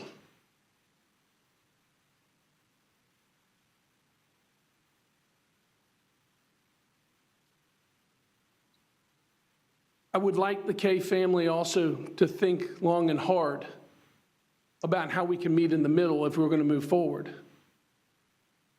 As I understand it, you're not offering the property at a discount or donating portions of it. You're asking for full market value based on your appraisal, our appraisal, the combination of the two, and any negotiation that goes in there. I would hope that there would be some consideration moving forward on how we can come together. Finally, we haven't talked about this. Not a single person that testified even mentioned this. But I am not going to move forward with the acquisition of properties until we talk about the environmental impacts of the property. As part of the agenda item, we have the supplemental environmental site assessment that was done in 2023, over a year ago. It's 1,500 pages long. But let me read that while contamination can sometimes be difficult to fully assess, the entire property, especially near roadways, parking lots, and rail spurs, should be viewed as likely having widespread benzopyrene anthropogenic impacts. I have no idea what that means. But there is contamination on it. Now, that's not a deal breaker either. But this is the report that you submitted to the city, and it was done over a year ago. So the question is, in the past year, as the private property owners, have you done a more detailed environmental impact study of exactly what the contamination is and how it needs to be addressed? Because those are costs associated with what you're asking for. And it's been a year. This supplemental Phase 2 ESA was performed October 12th, 2023 by Terracon. So these are conversations we need to have. I need to know if we're going to move forward and purchase this, what are we buying? What's in the ground? Remediation could cost $100,000. Remediation could cost $20 million. What are we dealing with? So at this point, and you're asking us to pay for the environmental assessment as part of this agenda item as well. In a real estate deal, I would expect the property owners to perform the environmental assessment before coming to the table to talk. That's just my personal opinion, okay? So until we have more of this broader conversation, until we know exactly what this contamination includes and how widespread or how specific it is out there, I mean, these are due diligence questions that we as elected officials have to ask while entertaining spending taxpayer dollars. And these are big questions. I love Railroad Square. I love the arts community. I am fully committed to continuing this conversation of how we can support the arts community. But until we have a better idea of how we're going to acquire the property without funding through the CRA for 100%, how we're going to pay for demolition, environmental remediation, master planning, and redevelopment, and then how are we going to manage the entire art community out there at Railroad Square? And what role will all of our community partners have, from the university community to the private business community to the nonprofit community? Until we have a much more deeper conversation, I can't be on board with moving forward with even the assessment, let alone with acquisition. I'm not going to support either motion on the table. Mayor Pro Tem. Thank you, Mr. Mayor. And I guess my concern is coming from a very different perspective.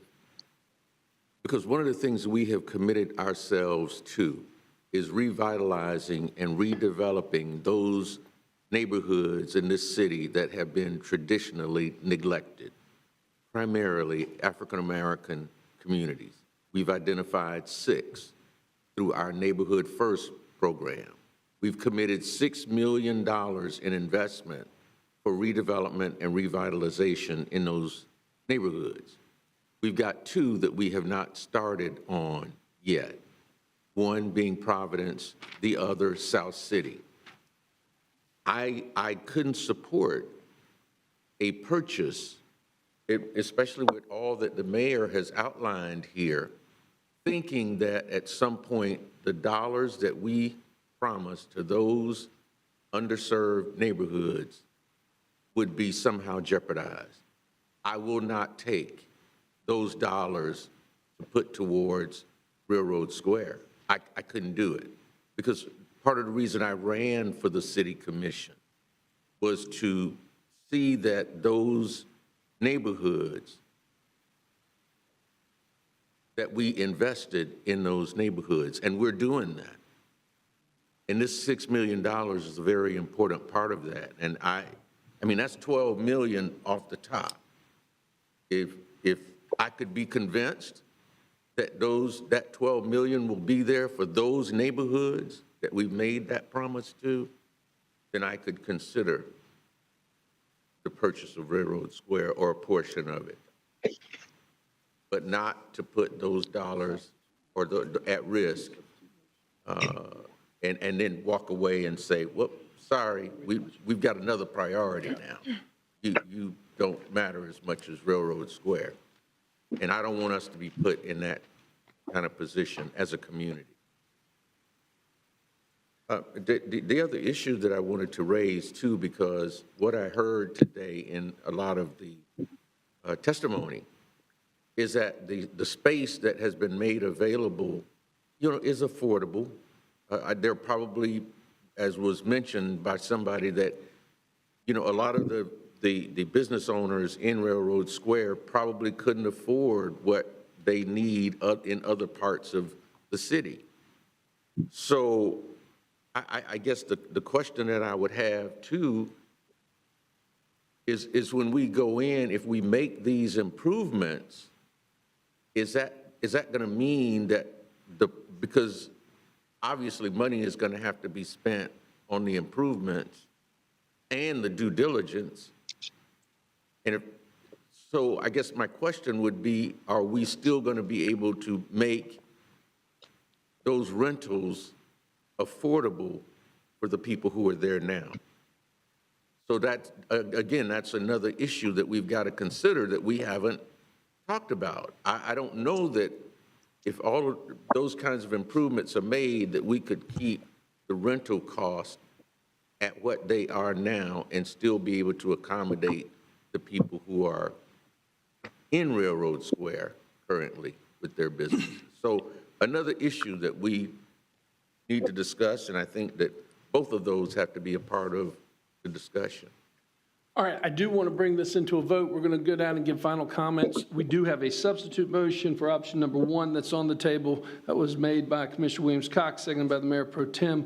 The original motion on the table is option number 4 that was made by Commissioner Porter, seconded by Commissioner Matlow. And we still have a long agenda after this. I'm going to go with Commissioner Porter, Commissioner Matlow, and then we'll go for a vote. Thank you, Mr. Mayor.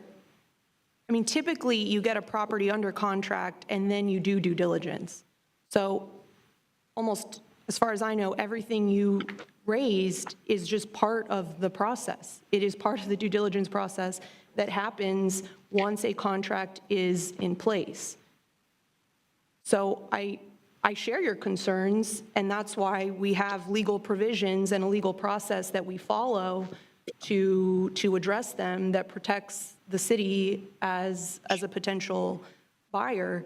And I totally agree that we need to have a larger conversation. I think that moving forward today is what lets us have that conversation about envisioning the future of the district, bringing in as many partners as possible. And I hope that no matter the outcome of today, that we schedule a workshop as the city with those partners so that we can have a conversation, because worst case scenario, and we lose the arts district, then we want to rebuild something else. We're not going to just go away. And so I fully support having that conversation. I think if we move, but I'm not even sure how relevant that conversation is going to be if there's nothing, if the arts district isn't there in 3 months. So, but I agree we need to have that conversation, but there's nothing stopping us from having that conversation. I see those as being unrelated. And I agree with you, Commissioner Richardson, that we have priorities, and there are projects that we are committed to. And I also believe that there are things that come up, and there are ways that we make those, that we can make good on those commitments through the city, also through the CRA. I mean, the option of my motion includes, would give us the ability to only purchase 2.47 acres. And with the funding that we have committed to Providence, and we have not committed funding to South City, but we have, I don't even believe we've formally begun the neighborhood planning process, that would still give us the option to do all 3. And that is an option. So I understand we have constraints. We don't have an unlimited budget, but I do think that there are options, and we don't have to pick between the neighborhood first plans and this.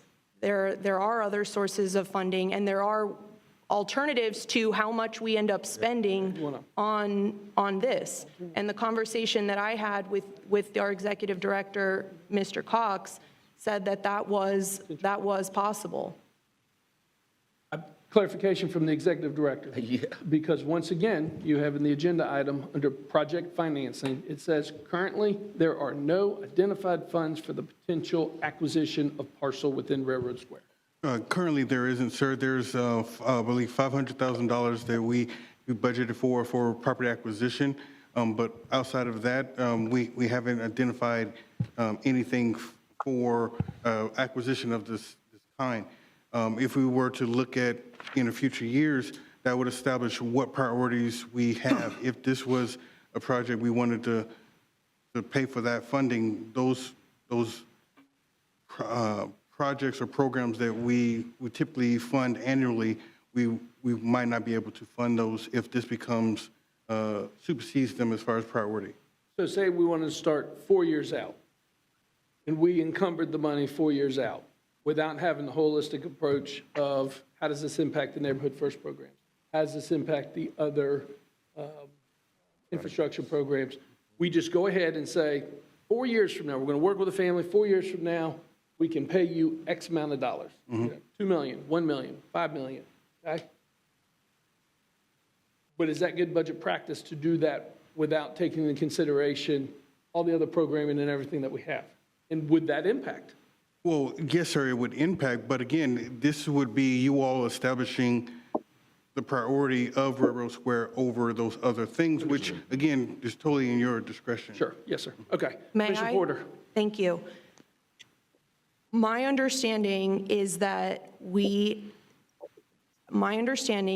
there is one Neighborhood First project that is completed, which is Providence, which we have not yet funded, but which we will. And then there is the South City Neighborhood First plan, which is not quite yet a plan for us to fund. So we are talking about a plan that, two plans, and some that are one at the very least that is a couple of years out. And again, I mean, I understand that we have, as we've budgeted, there are line items, there are categories of things that we care about and that we want to invest in, and that this would, of course, have an impact on that. I understand that. But where I'm coming from is this still meets our priorities as the CRA.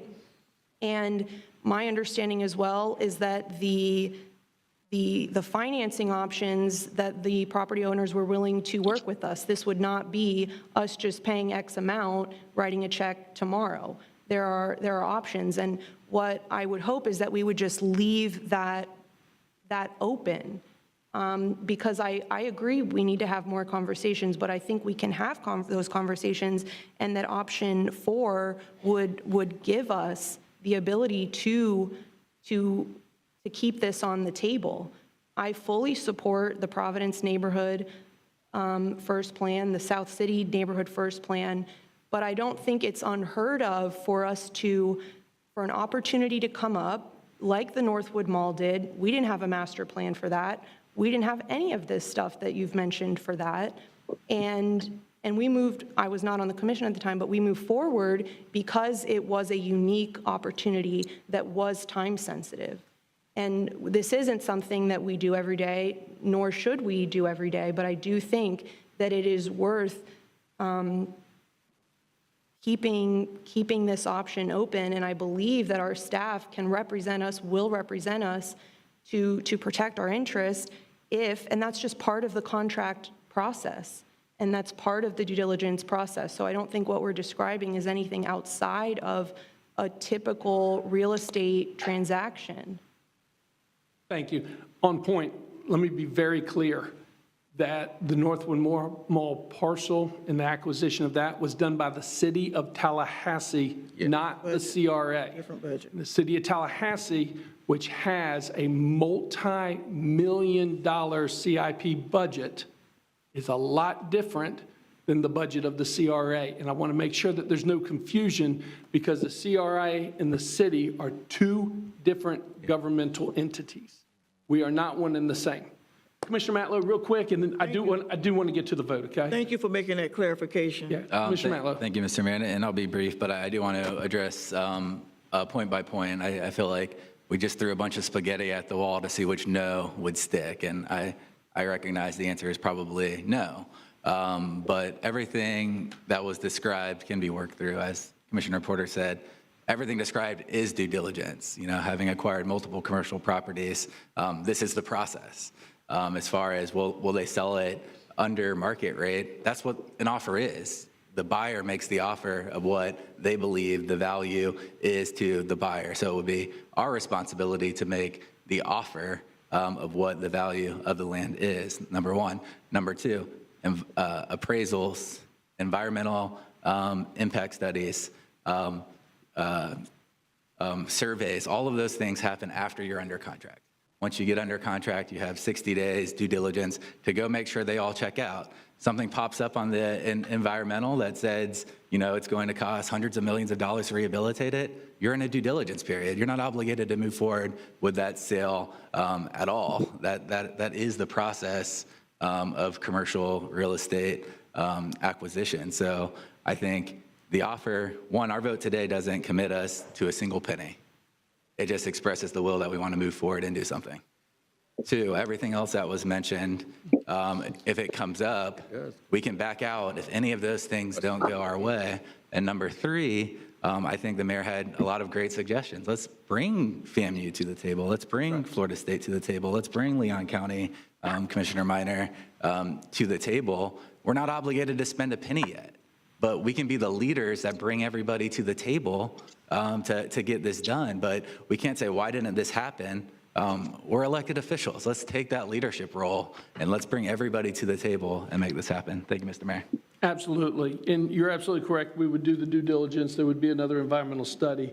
Again, to state for the record, this Terracon study was provided by the property owners. It was conducted, I believe, June 21st, 2023. It was submitted into the record. It's part of our agenda packet. We have a substitute motion on the table for option number 1 that was made by Commissioner Williams-Cox, seconded by the Mayor Pro Tem. All those in favor of the substitute motion signify by saying aye. Aye. All those opposed? Nay. Nay. The substitute motion fails 3-2 with the mayor, Commissioner Matlow, and Commissioner Porter in dissent. We are back on the original motion, which is option number 4, that was made by Commissioner Porter, seconded by Commissioner Matlow. All those in favor of the original motion for option number 4 signify by saying aye. Aye. All those opposed? Nay. Nay. And the motion fails 3-2 with the mayor pro tem, and Commissioner Williams-Cox in dissent. Okay, no options have been approved. So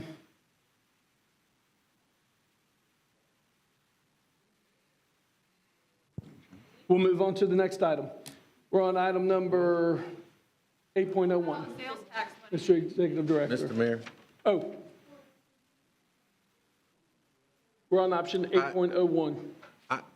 Well, I was just going to say, I think we owe it to the people that have been here all day to come to some decision. I don't know how we do that, but I just really believe we owe it to do that. Okay, what's your thoughts? I would hope that at the least, we would go with option number 1. That still lets us move forward with doing the due diligence. And then that come back to us to decide how we move forward from there. But that was a substitute motion and I it know. failed. And it failed. So I think, Mr. Mayor, I think that, where's Ms. Kay? I think that what has happened here is unfortunate and it is unfair. Yeah. Because what has happened is our community has come in at the encouragement of somebody. I'm not going to point any fingers. With hopes. And when we met last time, we talked about the possibility of what could happen. You went to the CAC like we asked. They sent it back. I'm ready to move forward with the feasibility study. Yeah. But without getting the majority on that, then this is where we are. Now, the other part of it is that the Ks are the owners. They can do with their property what they choose to do with their property. Now, they've allowed you to be there for whatever you could afford for all of this time, or what have you. They are the private owners of this property. The government does not own it.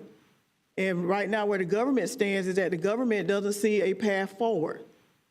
So it is now incumbent upon the owners to be community partners and find a way to help you all keep the relationship that you have with them and with the community. So that's where I see it. I mean, without a majority vote, this is where we are. Commissioner Porter. Thank you. I'm willing to reconsider my motion or my vote, or, At least to let us. but I guess I feel like I don't feel that's, at that point, I feel like we're spending money, and I'll support it, but we're spending money when, if we were serious, we would be going with option 4, which would give us, which still protects us. We're still not committing a penny. And so the reason I voted no on that was because I want to support my original motion, and I don't want to waste people's time. Understood. Let me put a point in that. I'm going to come right back to you, Commissioner Porter. Mr. Attorney, if there was a motion for option number 1, although it failed as a substitute motion, and then we had an original motion for option number 4 that then failed, would we need a motion to reconsider for option 1, or can we entertain option 1 as an original motion? Do you understand what I'm saying? So, Mr. Mayor, what I understand has happened here is that the substitute motion was option 1. So I guess technically you're in a reconsideration. If you go that route, you're going to need a member of the voting majority to move to reconsider, and it would be 2 steps. I mean, I think that you all understand what you want to do. So if you want to break it into a reconsideration and then move it, you're going to have 2 steps. If everybody understands, then conceivably somebody could just roll it all into move option 1. Sounds great. So because we follow Robert's Rules of Order, let me make sure and legally put us in the proper position of what the motion needs to be, and then I'm going to ask one of my colleagues if they would like to be the maker of that motion. And again, just clarifying that everybody understands that it would essentially be a reconsideration, but you're just moving option 1 in one action. Sure, Commissioner Matlow, on point. The motion failed, so there isn't a majority that can reconsider. Well, there was a majority that voted against. Voted against. So if you want to break it into 2 steps, you'd do a motion to reconsider. Somebody that voted against it would have to come back. I'll make the motion to reconsider. Second. Okay, so the motion to reconsider and to move forward with option number 1. Yes. Okay, are we all in agreement? We know where we are. Commissioner Matlow? I have comments on the motion. This would include moving forward with option 1? This is option 1, yes. Okay. Yes. Just, I'm not really in the business of peddling in false hope. And I feel like that's what we're laying out today, because this option doesn't address any of the concerns I heard from Commissioner Richardson upon budgeting. It doesn't address any of the concerns the mayor's made. So I think a motion that brought back all of the budgeting scenarios, including long-term financing, whether that's bond financing that could give time to finance this in the future, that didn't take away from the projects that he's concerned about. Really look at the 10-year budgeting platforms, talk to the Ks about what type of payment years out that they would be interested in. Because if we just go get an appraisal, we're going to come back and be at square one again. And, we've done this before. We've done it on affordable housing and said we don't have the money, go to this entity. And then I got there and it was a no. So I'll support the motion just because I think it take the false hope for what it's worth. Okay. Thank you, Mr. Mayor. I want to take the vote on this. We've already voted it. It already went down. I think it's going to pass. We've still got a long agenda. Commissioner Porter, do you mind if we take the vote? We can take the vote, but then I'd like to speak if possible. On this item? I can wait till sharing of ideas, but I would like to talk about scheduling another meeting this year. Okay, can we do under sharing of ideas? Yes. Okay, excellent. So there is a motion, a main motion on the floor for option number 1 that was made by Commissioner Porter, seconded by the Mayor Pro Tem. Right. Okay. All those in favor of the motion signify by saying aye. Aye. All those opposed? Aye. Motion passes 4-1 with the mayor in dissent. We are now on item 8.01. Mr. Cox. Thank you, Mr. Chair. So we have approval of funding for Phase 1 and 2 of Bicentennial Square. We have KCCI here to give a presentation, and if you have any questions, we are available. Excellent. Thanks for your patience and waiting around. Hi, Commissioners. First off, I want to say, on behalf of our entire team, thank you for everything that you do and for the thoughtful consideration you guys give to everything in our community, which was evidenced by today's meeting. We are prepared to give a presentation. It is simply stuff that you've seen before, but with an update of what we've been doing since August. But first, before we do that, we wanted to just check with you to see if you feel you need a presentation, because if not, we can go straight into questions and your discussion. We've seen the presentation. Anybody want the presentation? How about going straight into questions? Commissioner Williams-Cox. Thank you, Mr. Mayor. My question goes to the bathroom issue that we've heard, and I want to, it's been a long time since we heard the public comment, and I know that there's been some discussion about the bathrooms for this park or at the bathrooms at Claymore Plaza. I didn't even know there were bathrooms at Claymore Plaza, okay? So can we talk about what the solution might be for that? Can I jump in real quick? And then, sure. do you mind? I actually had a conversation just yesterday with the city manager. This is a great example of the politics of compromise. You had some downtown business owners that were concerned, quite frankly, about having a restroom facility right outside their front door. I get it, the whole 9 yards. KCCI worked with the city and was reminded that when we redo Claymore Plaza, the idea is that there will be bathrooms right there, which is a half a block down the hill. And the manager reminded me yesterday that, yes, that is still in the plans. That is good to go. We will have open downtown bathrooms. Truth is, I don't know if those bathrooms have been open literally since we've been elected. Oh. And so we need to, when Claymore Plaza is redone, the bathrooms will be open, expanded. There'll be more facility as well.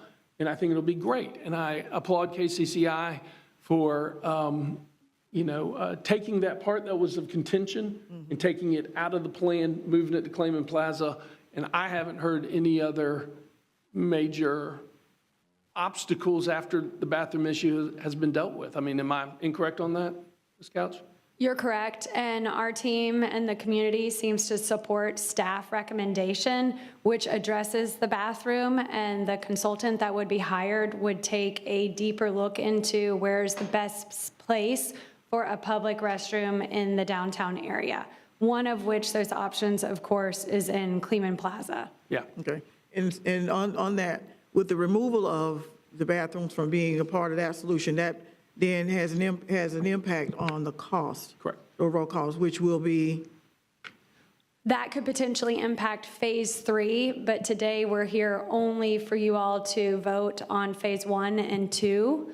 And we agree with staff recommendation on that funding request and what Commissioner they Williams-Cox, recommended. you are correct that it will have a positive impact on the budget for Phase 3 because you don't have to do utilities, water, wastewater, electrical, construction, the whole 9 yards. And it is already part of the budget for redoing Claymore Plaza. Okay, that was the point I was trying to make. Now, Betsy, yes, we understand that, but we have a listening public that needs to hear and know these things that may not be privy to this information. I know this because I used to be one of them. And so, but since I've come to the commission, I'm trying to make sure that we ask the questions so they can get the answers so they'll know, very transparently where we are and what's going on. So thank you. Sure. I'd like to make the motion for staff recommendation and come down to, is there a second to the motion? Second. Commissioner Porter, you're recognized. Thank you. I actually would like to see the presentation. Okay. Okay. Sure. For the benefit of the public. Well, first off, thank you all for having us here today and for the opportunity to talk about a space right outside of City Hall. And we have a plan called Bicentennial Square that will enhance that space while also improving connectivity and addressing safety issues. Thank you for having us here today. I am Betsy Couch. I'm the Executive Director of the Knight Creative Communities Institute, and I am joined here by Hadley Peterson, who is a planner with Kimley Horn, and Maxim Nassab, who is an architect with Apex Architecture. They are two of our volunteer community catalysts, and we are also joined by some of our remaining catalysts who took time off from work today to be here for this meeting. And also we are here representing many others who could not be here in person. Capitalizing on the dedication and experience of our volunteers, we have, since we last presented, been able to secure a $40,000 Knight Foundation grant. That grant, we feel, shows our commitment to help government secure additional funding to make this public space be activated and utilized. The plan is that those dollars will go to add an additional enhancement, not what we're asking for y'all to fund today. As you know, KCCI is a nonprofit. We are funded by local organizations based here in Leon County. We also have a long history of working with all of you and former city commissioners to bring public spaces that are citizen-driven to light. Some of those projects that we have worked with the City of Tallahassee on include Discovery in Cascades Park, the popular TLH letters, and most recently, Leon County's first musical park, which is located on FAMU Way, right next to Railroad Square. So that's just a few examples of public spaces that have been citizen-driven and that our volunteer teams have not only visualized, but help work with our governmental and community partners to make possible. Since we last talked to y'all in August, we have, as directed, we followed process and went in front of the DRC. We also met formally and presented at the Downtown Improvement Authority's board meeting. We also presented formally and met with the joint city-county bicycling work group. I want to make sure I call it the right thing. And we've been really excited to get all the approvals needed at those different levels. We are back, of course, today to gain funding for the Phase 1 and Phase 2 request to make Bicentennial Square possible. Our team fully supports the staff recommendation in the agenda item, and it is my honor now to turn it over to Hadley and Maxim, two of our wonderful volunteers, to go into some of the details and give a little more update. Well, thank you. So just to remind everyone of where this park is located, we always say it's next to City Hall, but right here we can see the map, so we can see where City Hall is, we can see where Duval Street, Kleeman Plaza is to the west, and that park that we're talking about is right on Jefferson, where the Millennial Park is existing now. So we're seeing that space in that orange, and we're really looking at the connection of how it connects with Adams Street, Duval Street, the Capitol, City Hall, and all the businesses that are around. And that really led us to understand that this park needed to be more than just designed with our small catalyst group, but really had to be informed by the community. And Hadley's going to really talk about how the community informed the design. Thank you all. So the great thing about this space is that it achieves visions and goals that are already outlined in city policy, both by the city's comprehensive plan, the cultural plan, and the downtown CRA master plan. So we're really building on all of the existing work today and continued community conversations. When we launched this project earlier this year, this had already been being talked about for several years. And so we chose to dive deeper with community, and we created a process that aligns with the best practices from the American Planning Association, the National Recreation and Park Association, and IAP2, which is International Association for Public Participation. So this allowed for meaningful conversation over the last 8 months, and it offered opportunities for both in-person and virtual online engagement to really meet people where they are. Some people don't have a ton of extra time in their day, so trying to really get diverse voices to give feedback, since this is a place downtown for everyone. We held dozens of small group conversations, as you can see outlined on your screen, and several one-on-one listening sessions, diving deeper with people that felt like they had more to give. We also hosted pop-up booths at events like Springtime Tallahassee, Downtown Get Down most recently, and others throughout the last 8 months. We also worked diligently to create a multimedia marketing campaign to educate, build awareness, and offer quick online ways to engage. That's complemented by our online survey, which you see on the screen. We received over 450 responses representing every zip code in Tallahassee and tourists as well. We'll discuss kind of throughout this presentation how the community voices have been reflected in our conceptual design, but the main themes that we heard from the public and we were excited to integrate are celebrating nature, providing comfortable amenities, integrating art and storytelling, and enhancing lighting. Using all of this input, we crafted a vision statement, which you see on your screen. This vision is rooted in cultivating a place that fosters an authentic sense of welcome and belonging for all people that call Tallahassee home and are lucky enough to visit it.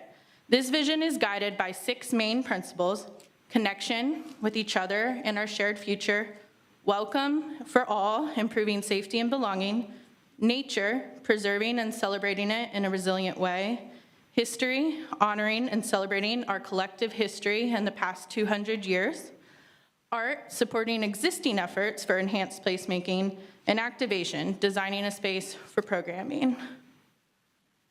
After crafting these principles, we iterated the design with community, testing certain elements to see what landed. And so you see here kind of the culmination of these efforts. And this rendering is a conceptual design.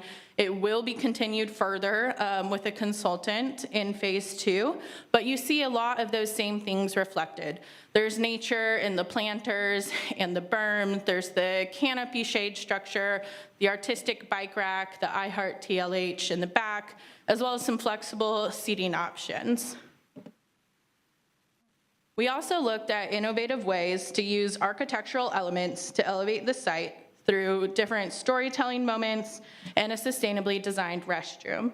As you heard, the professional who kind of carries forward with this project will kind of continue to evaluate the feasibility of the restroom in that space or the potential to locate it elsewhere downtown, since we did hear from a large portion of the public that access to a restroom somewhere downtown is desired. Let me put a point in that. I think that the city manager is moving forward with the facility at Clayman Plaza and making it a bigger facility, which will be great. So we will have the downtown bathrooms, but I do think that it takes the Bicentennial Park bathroom off the table for phase 3. Okay. Perfect. We're also really excited to say that we designed the space intentionally to include the infrastructure to support existing programs such as Sculpturescape TLH, a program managed by COCA and DAA that they are launching to expand downtown placemaking through a rotating sculptural project. So we have included infrastructure and programming in there to really welcome that into this space. This is yet another element that will continue to connect areas of downtown as residents and tourists alike move from the chain of parks, down Adams Streets, and to Clayman Plaza, connecting it through these various design elements. The final big move that we've addressed in our space is really integrated and enhanced lighting. This is a way to activate the space while also enhancing security. The conceptual design was crafted by evaluating award-winning best practices in spaces across the nation to recommend an approach that includes everything from pavers with integrated lighting to architectural lighting, lit signage and wayfinding, and so there's lighting coming from all levels at different spaces, basically. And so ultimately, with a tapestry of diverse voices reflected in a design rooted in not only best practices, but what works for our community, we had to ask, what is an effective and efficient way to implement this concept? So now we look at, okay, how do we make this happen? So how do we develop this park? At the end of the day, we're a group of volunteers, and we really need to now pass the torch on to the next step so that this can become a reality. So we divided it into a phased approach, so that we can look at it in small chunks so that it can really become a reality rather than just saying, okay, here's the project, we need to figure it out. So the first part was really what can KCCI do right off the bat, working with the city and the various stakeholders? What can we make happen this year without additional CRA funding? That included colonnade lighting and even City Hall updated lighting that is in the works right now, which we're pretty excited about. We have the artistic crosswalk that is crossing that Duval Street, connecting Clayman Plaza with the Bicentennial Square, so that's a catalyst within itself. The idea of painting the really going to say ugly gray bollards that are downtown right now, right? And making them a little bit more fun. That's something that we're looking at. And then putting some temporary wayfinding in the space celebrating the Bicentennial Square. So that's everything that's happening this year and of 2024 without additional CRA funding. The next is phase one, and that's where we're looking for CRA funding.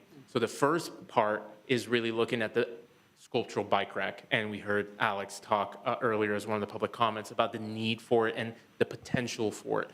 So that we already have a design for it, we already have that vetted through different organizations, that it works, and that it is wanted and needed.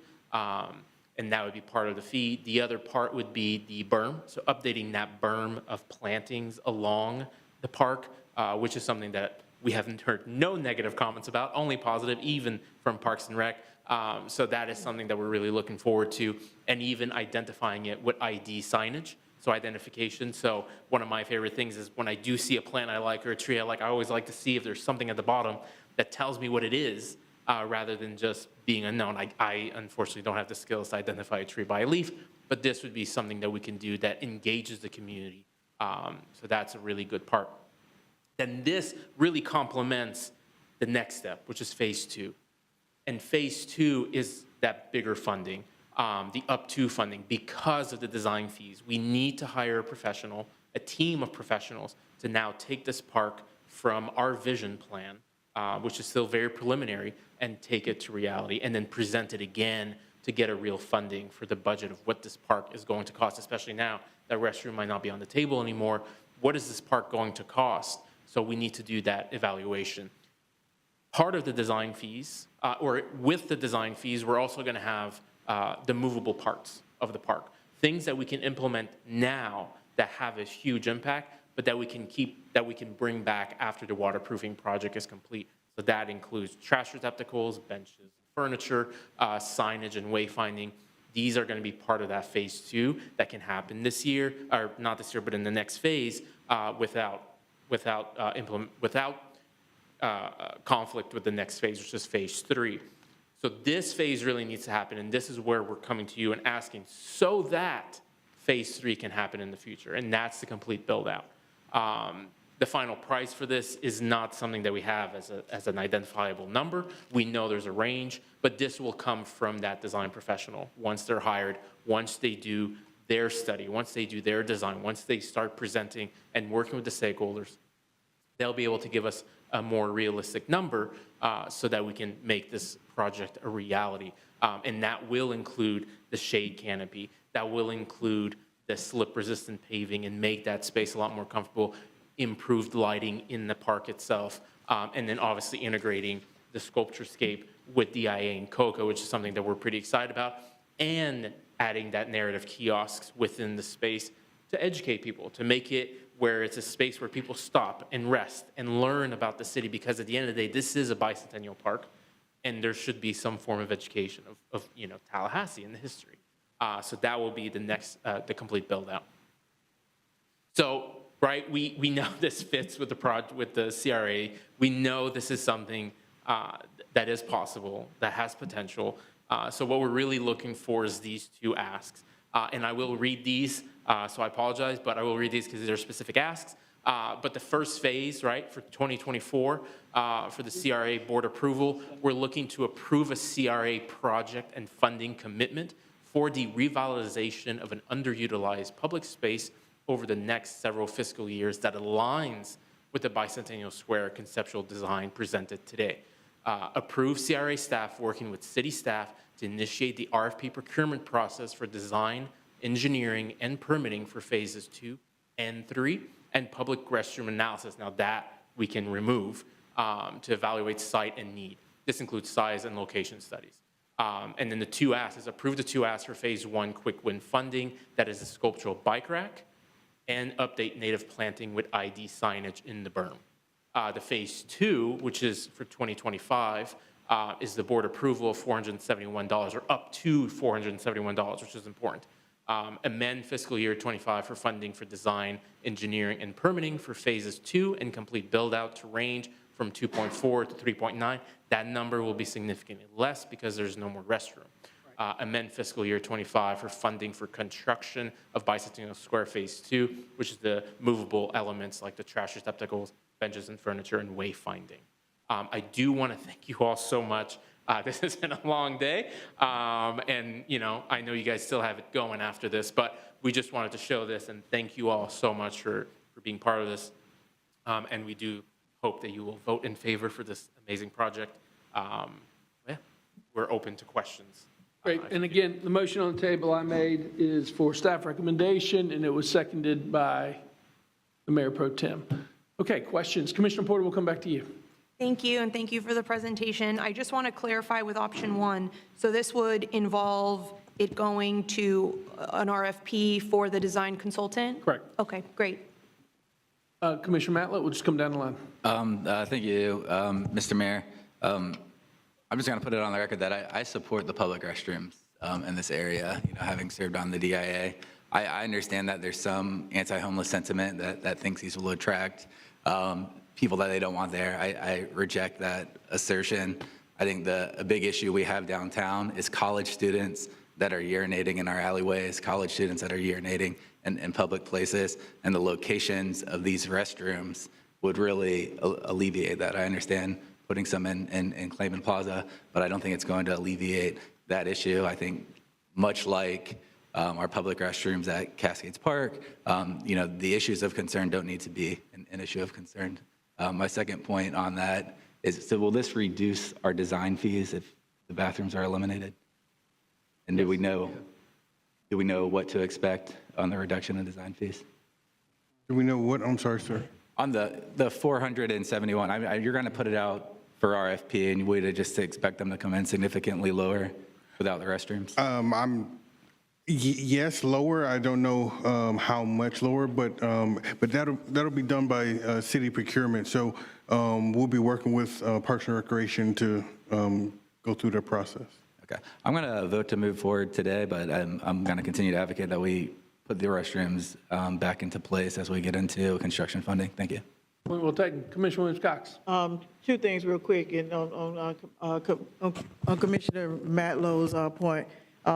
If we have college students who are urinating in places that they shouldn't, then we should provide signs, because they should be able to read to tell them where they can go to do that urination.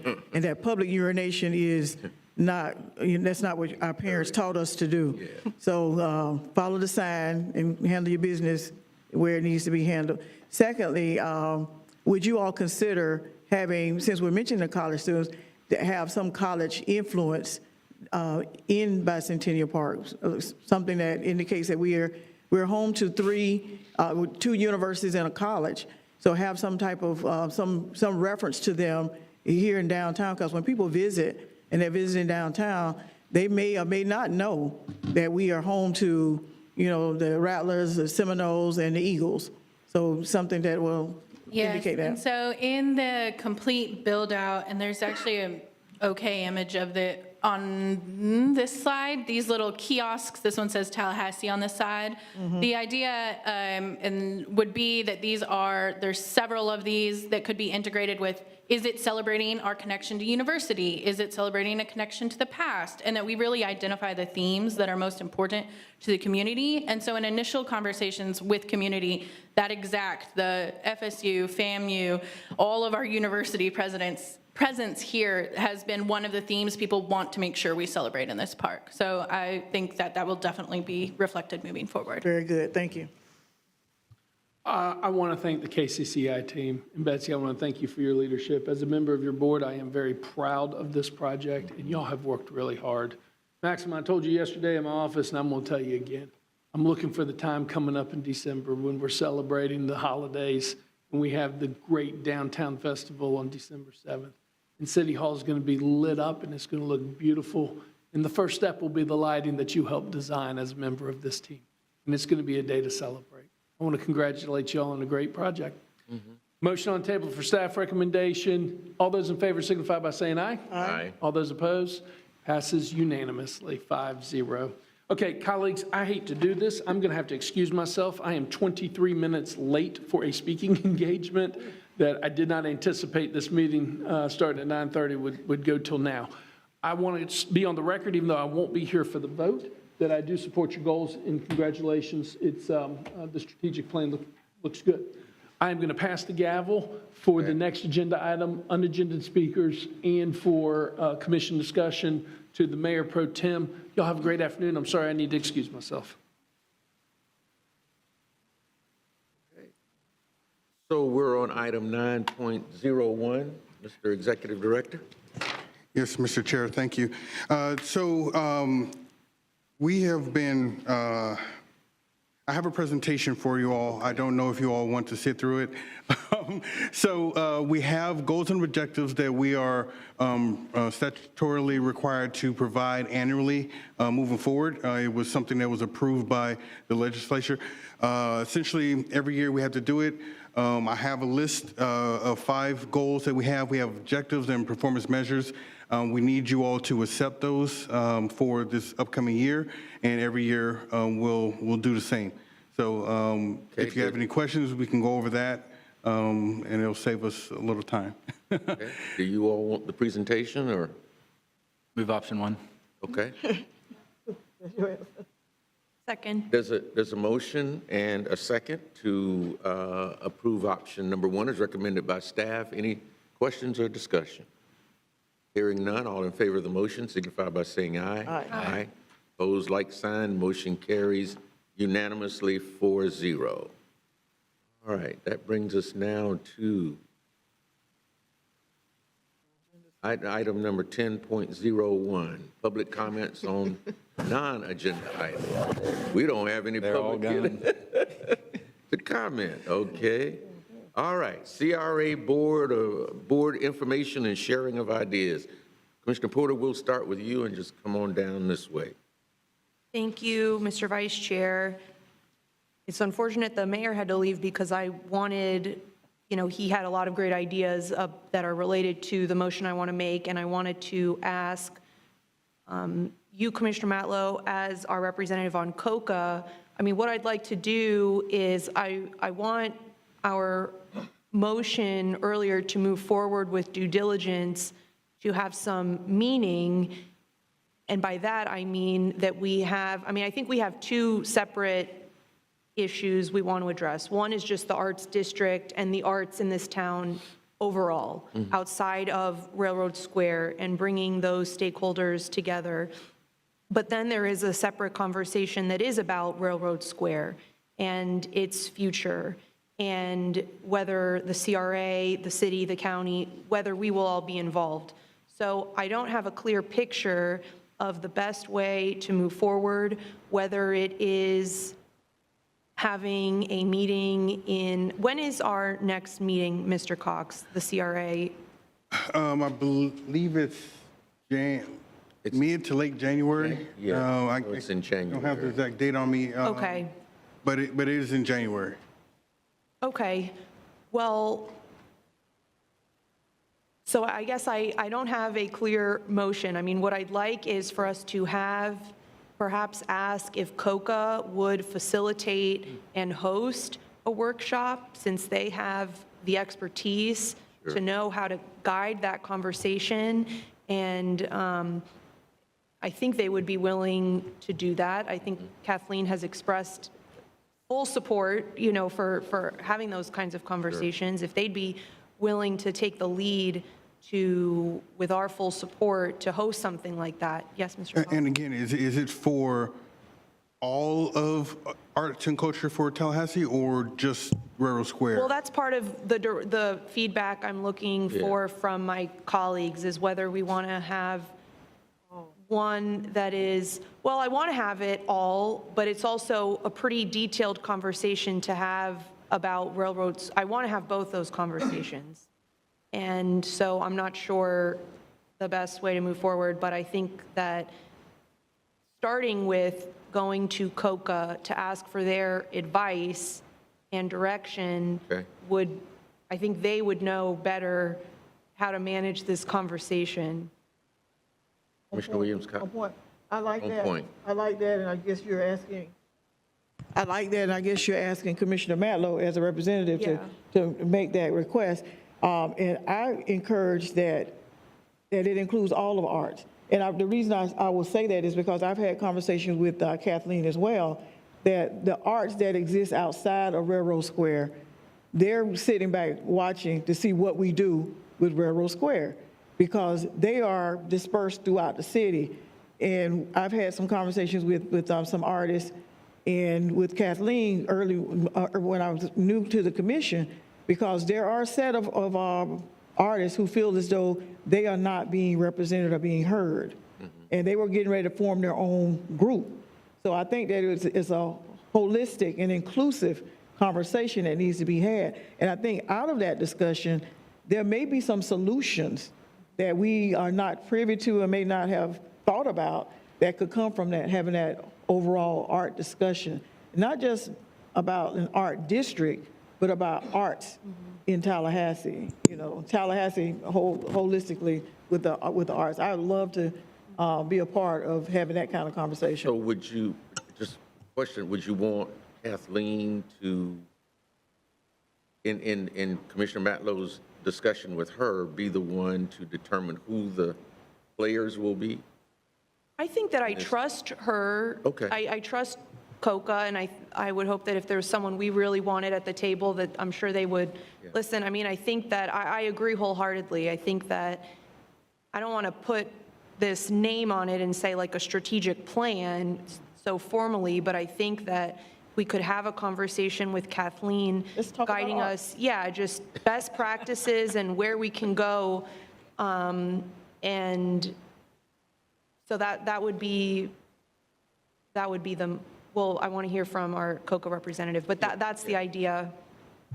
Sure, yeah. Mr. Matlow? Thank you, Mr. Chair. I'm happy to bring that to Kathleen or to the COCA board. I do think comments earlier and comments at our last meeting, I know Commissioner Minor had comments. I think I'll request that they invite the county to the table as well, and any of the university partners who would want to participate. I guess I am looking, Commissioner Porter or the board, of what you want them to bring. They're also a small staff of just a few people. Right. So what type of work we're asking them to present. They can convene all the partners, right, but is there an ask that you want to bring specifically for, and I don't know, it's an open-ended question. I don't want to say, hey, go pull us all together and figure out what we're going to talk about. And who's going to provide the staff? The staffing for it, right. Yeah. So I'm happy to bring that to her and the board, have them reach out to both the city, the county, and us to see what that conversation would look like, but there may need to be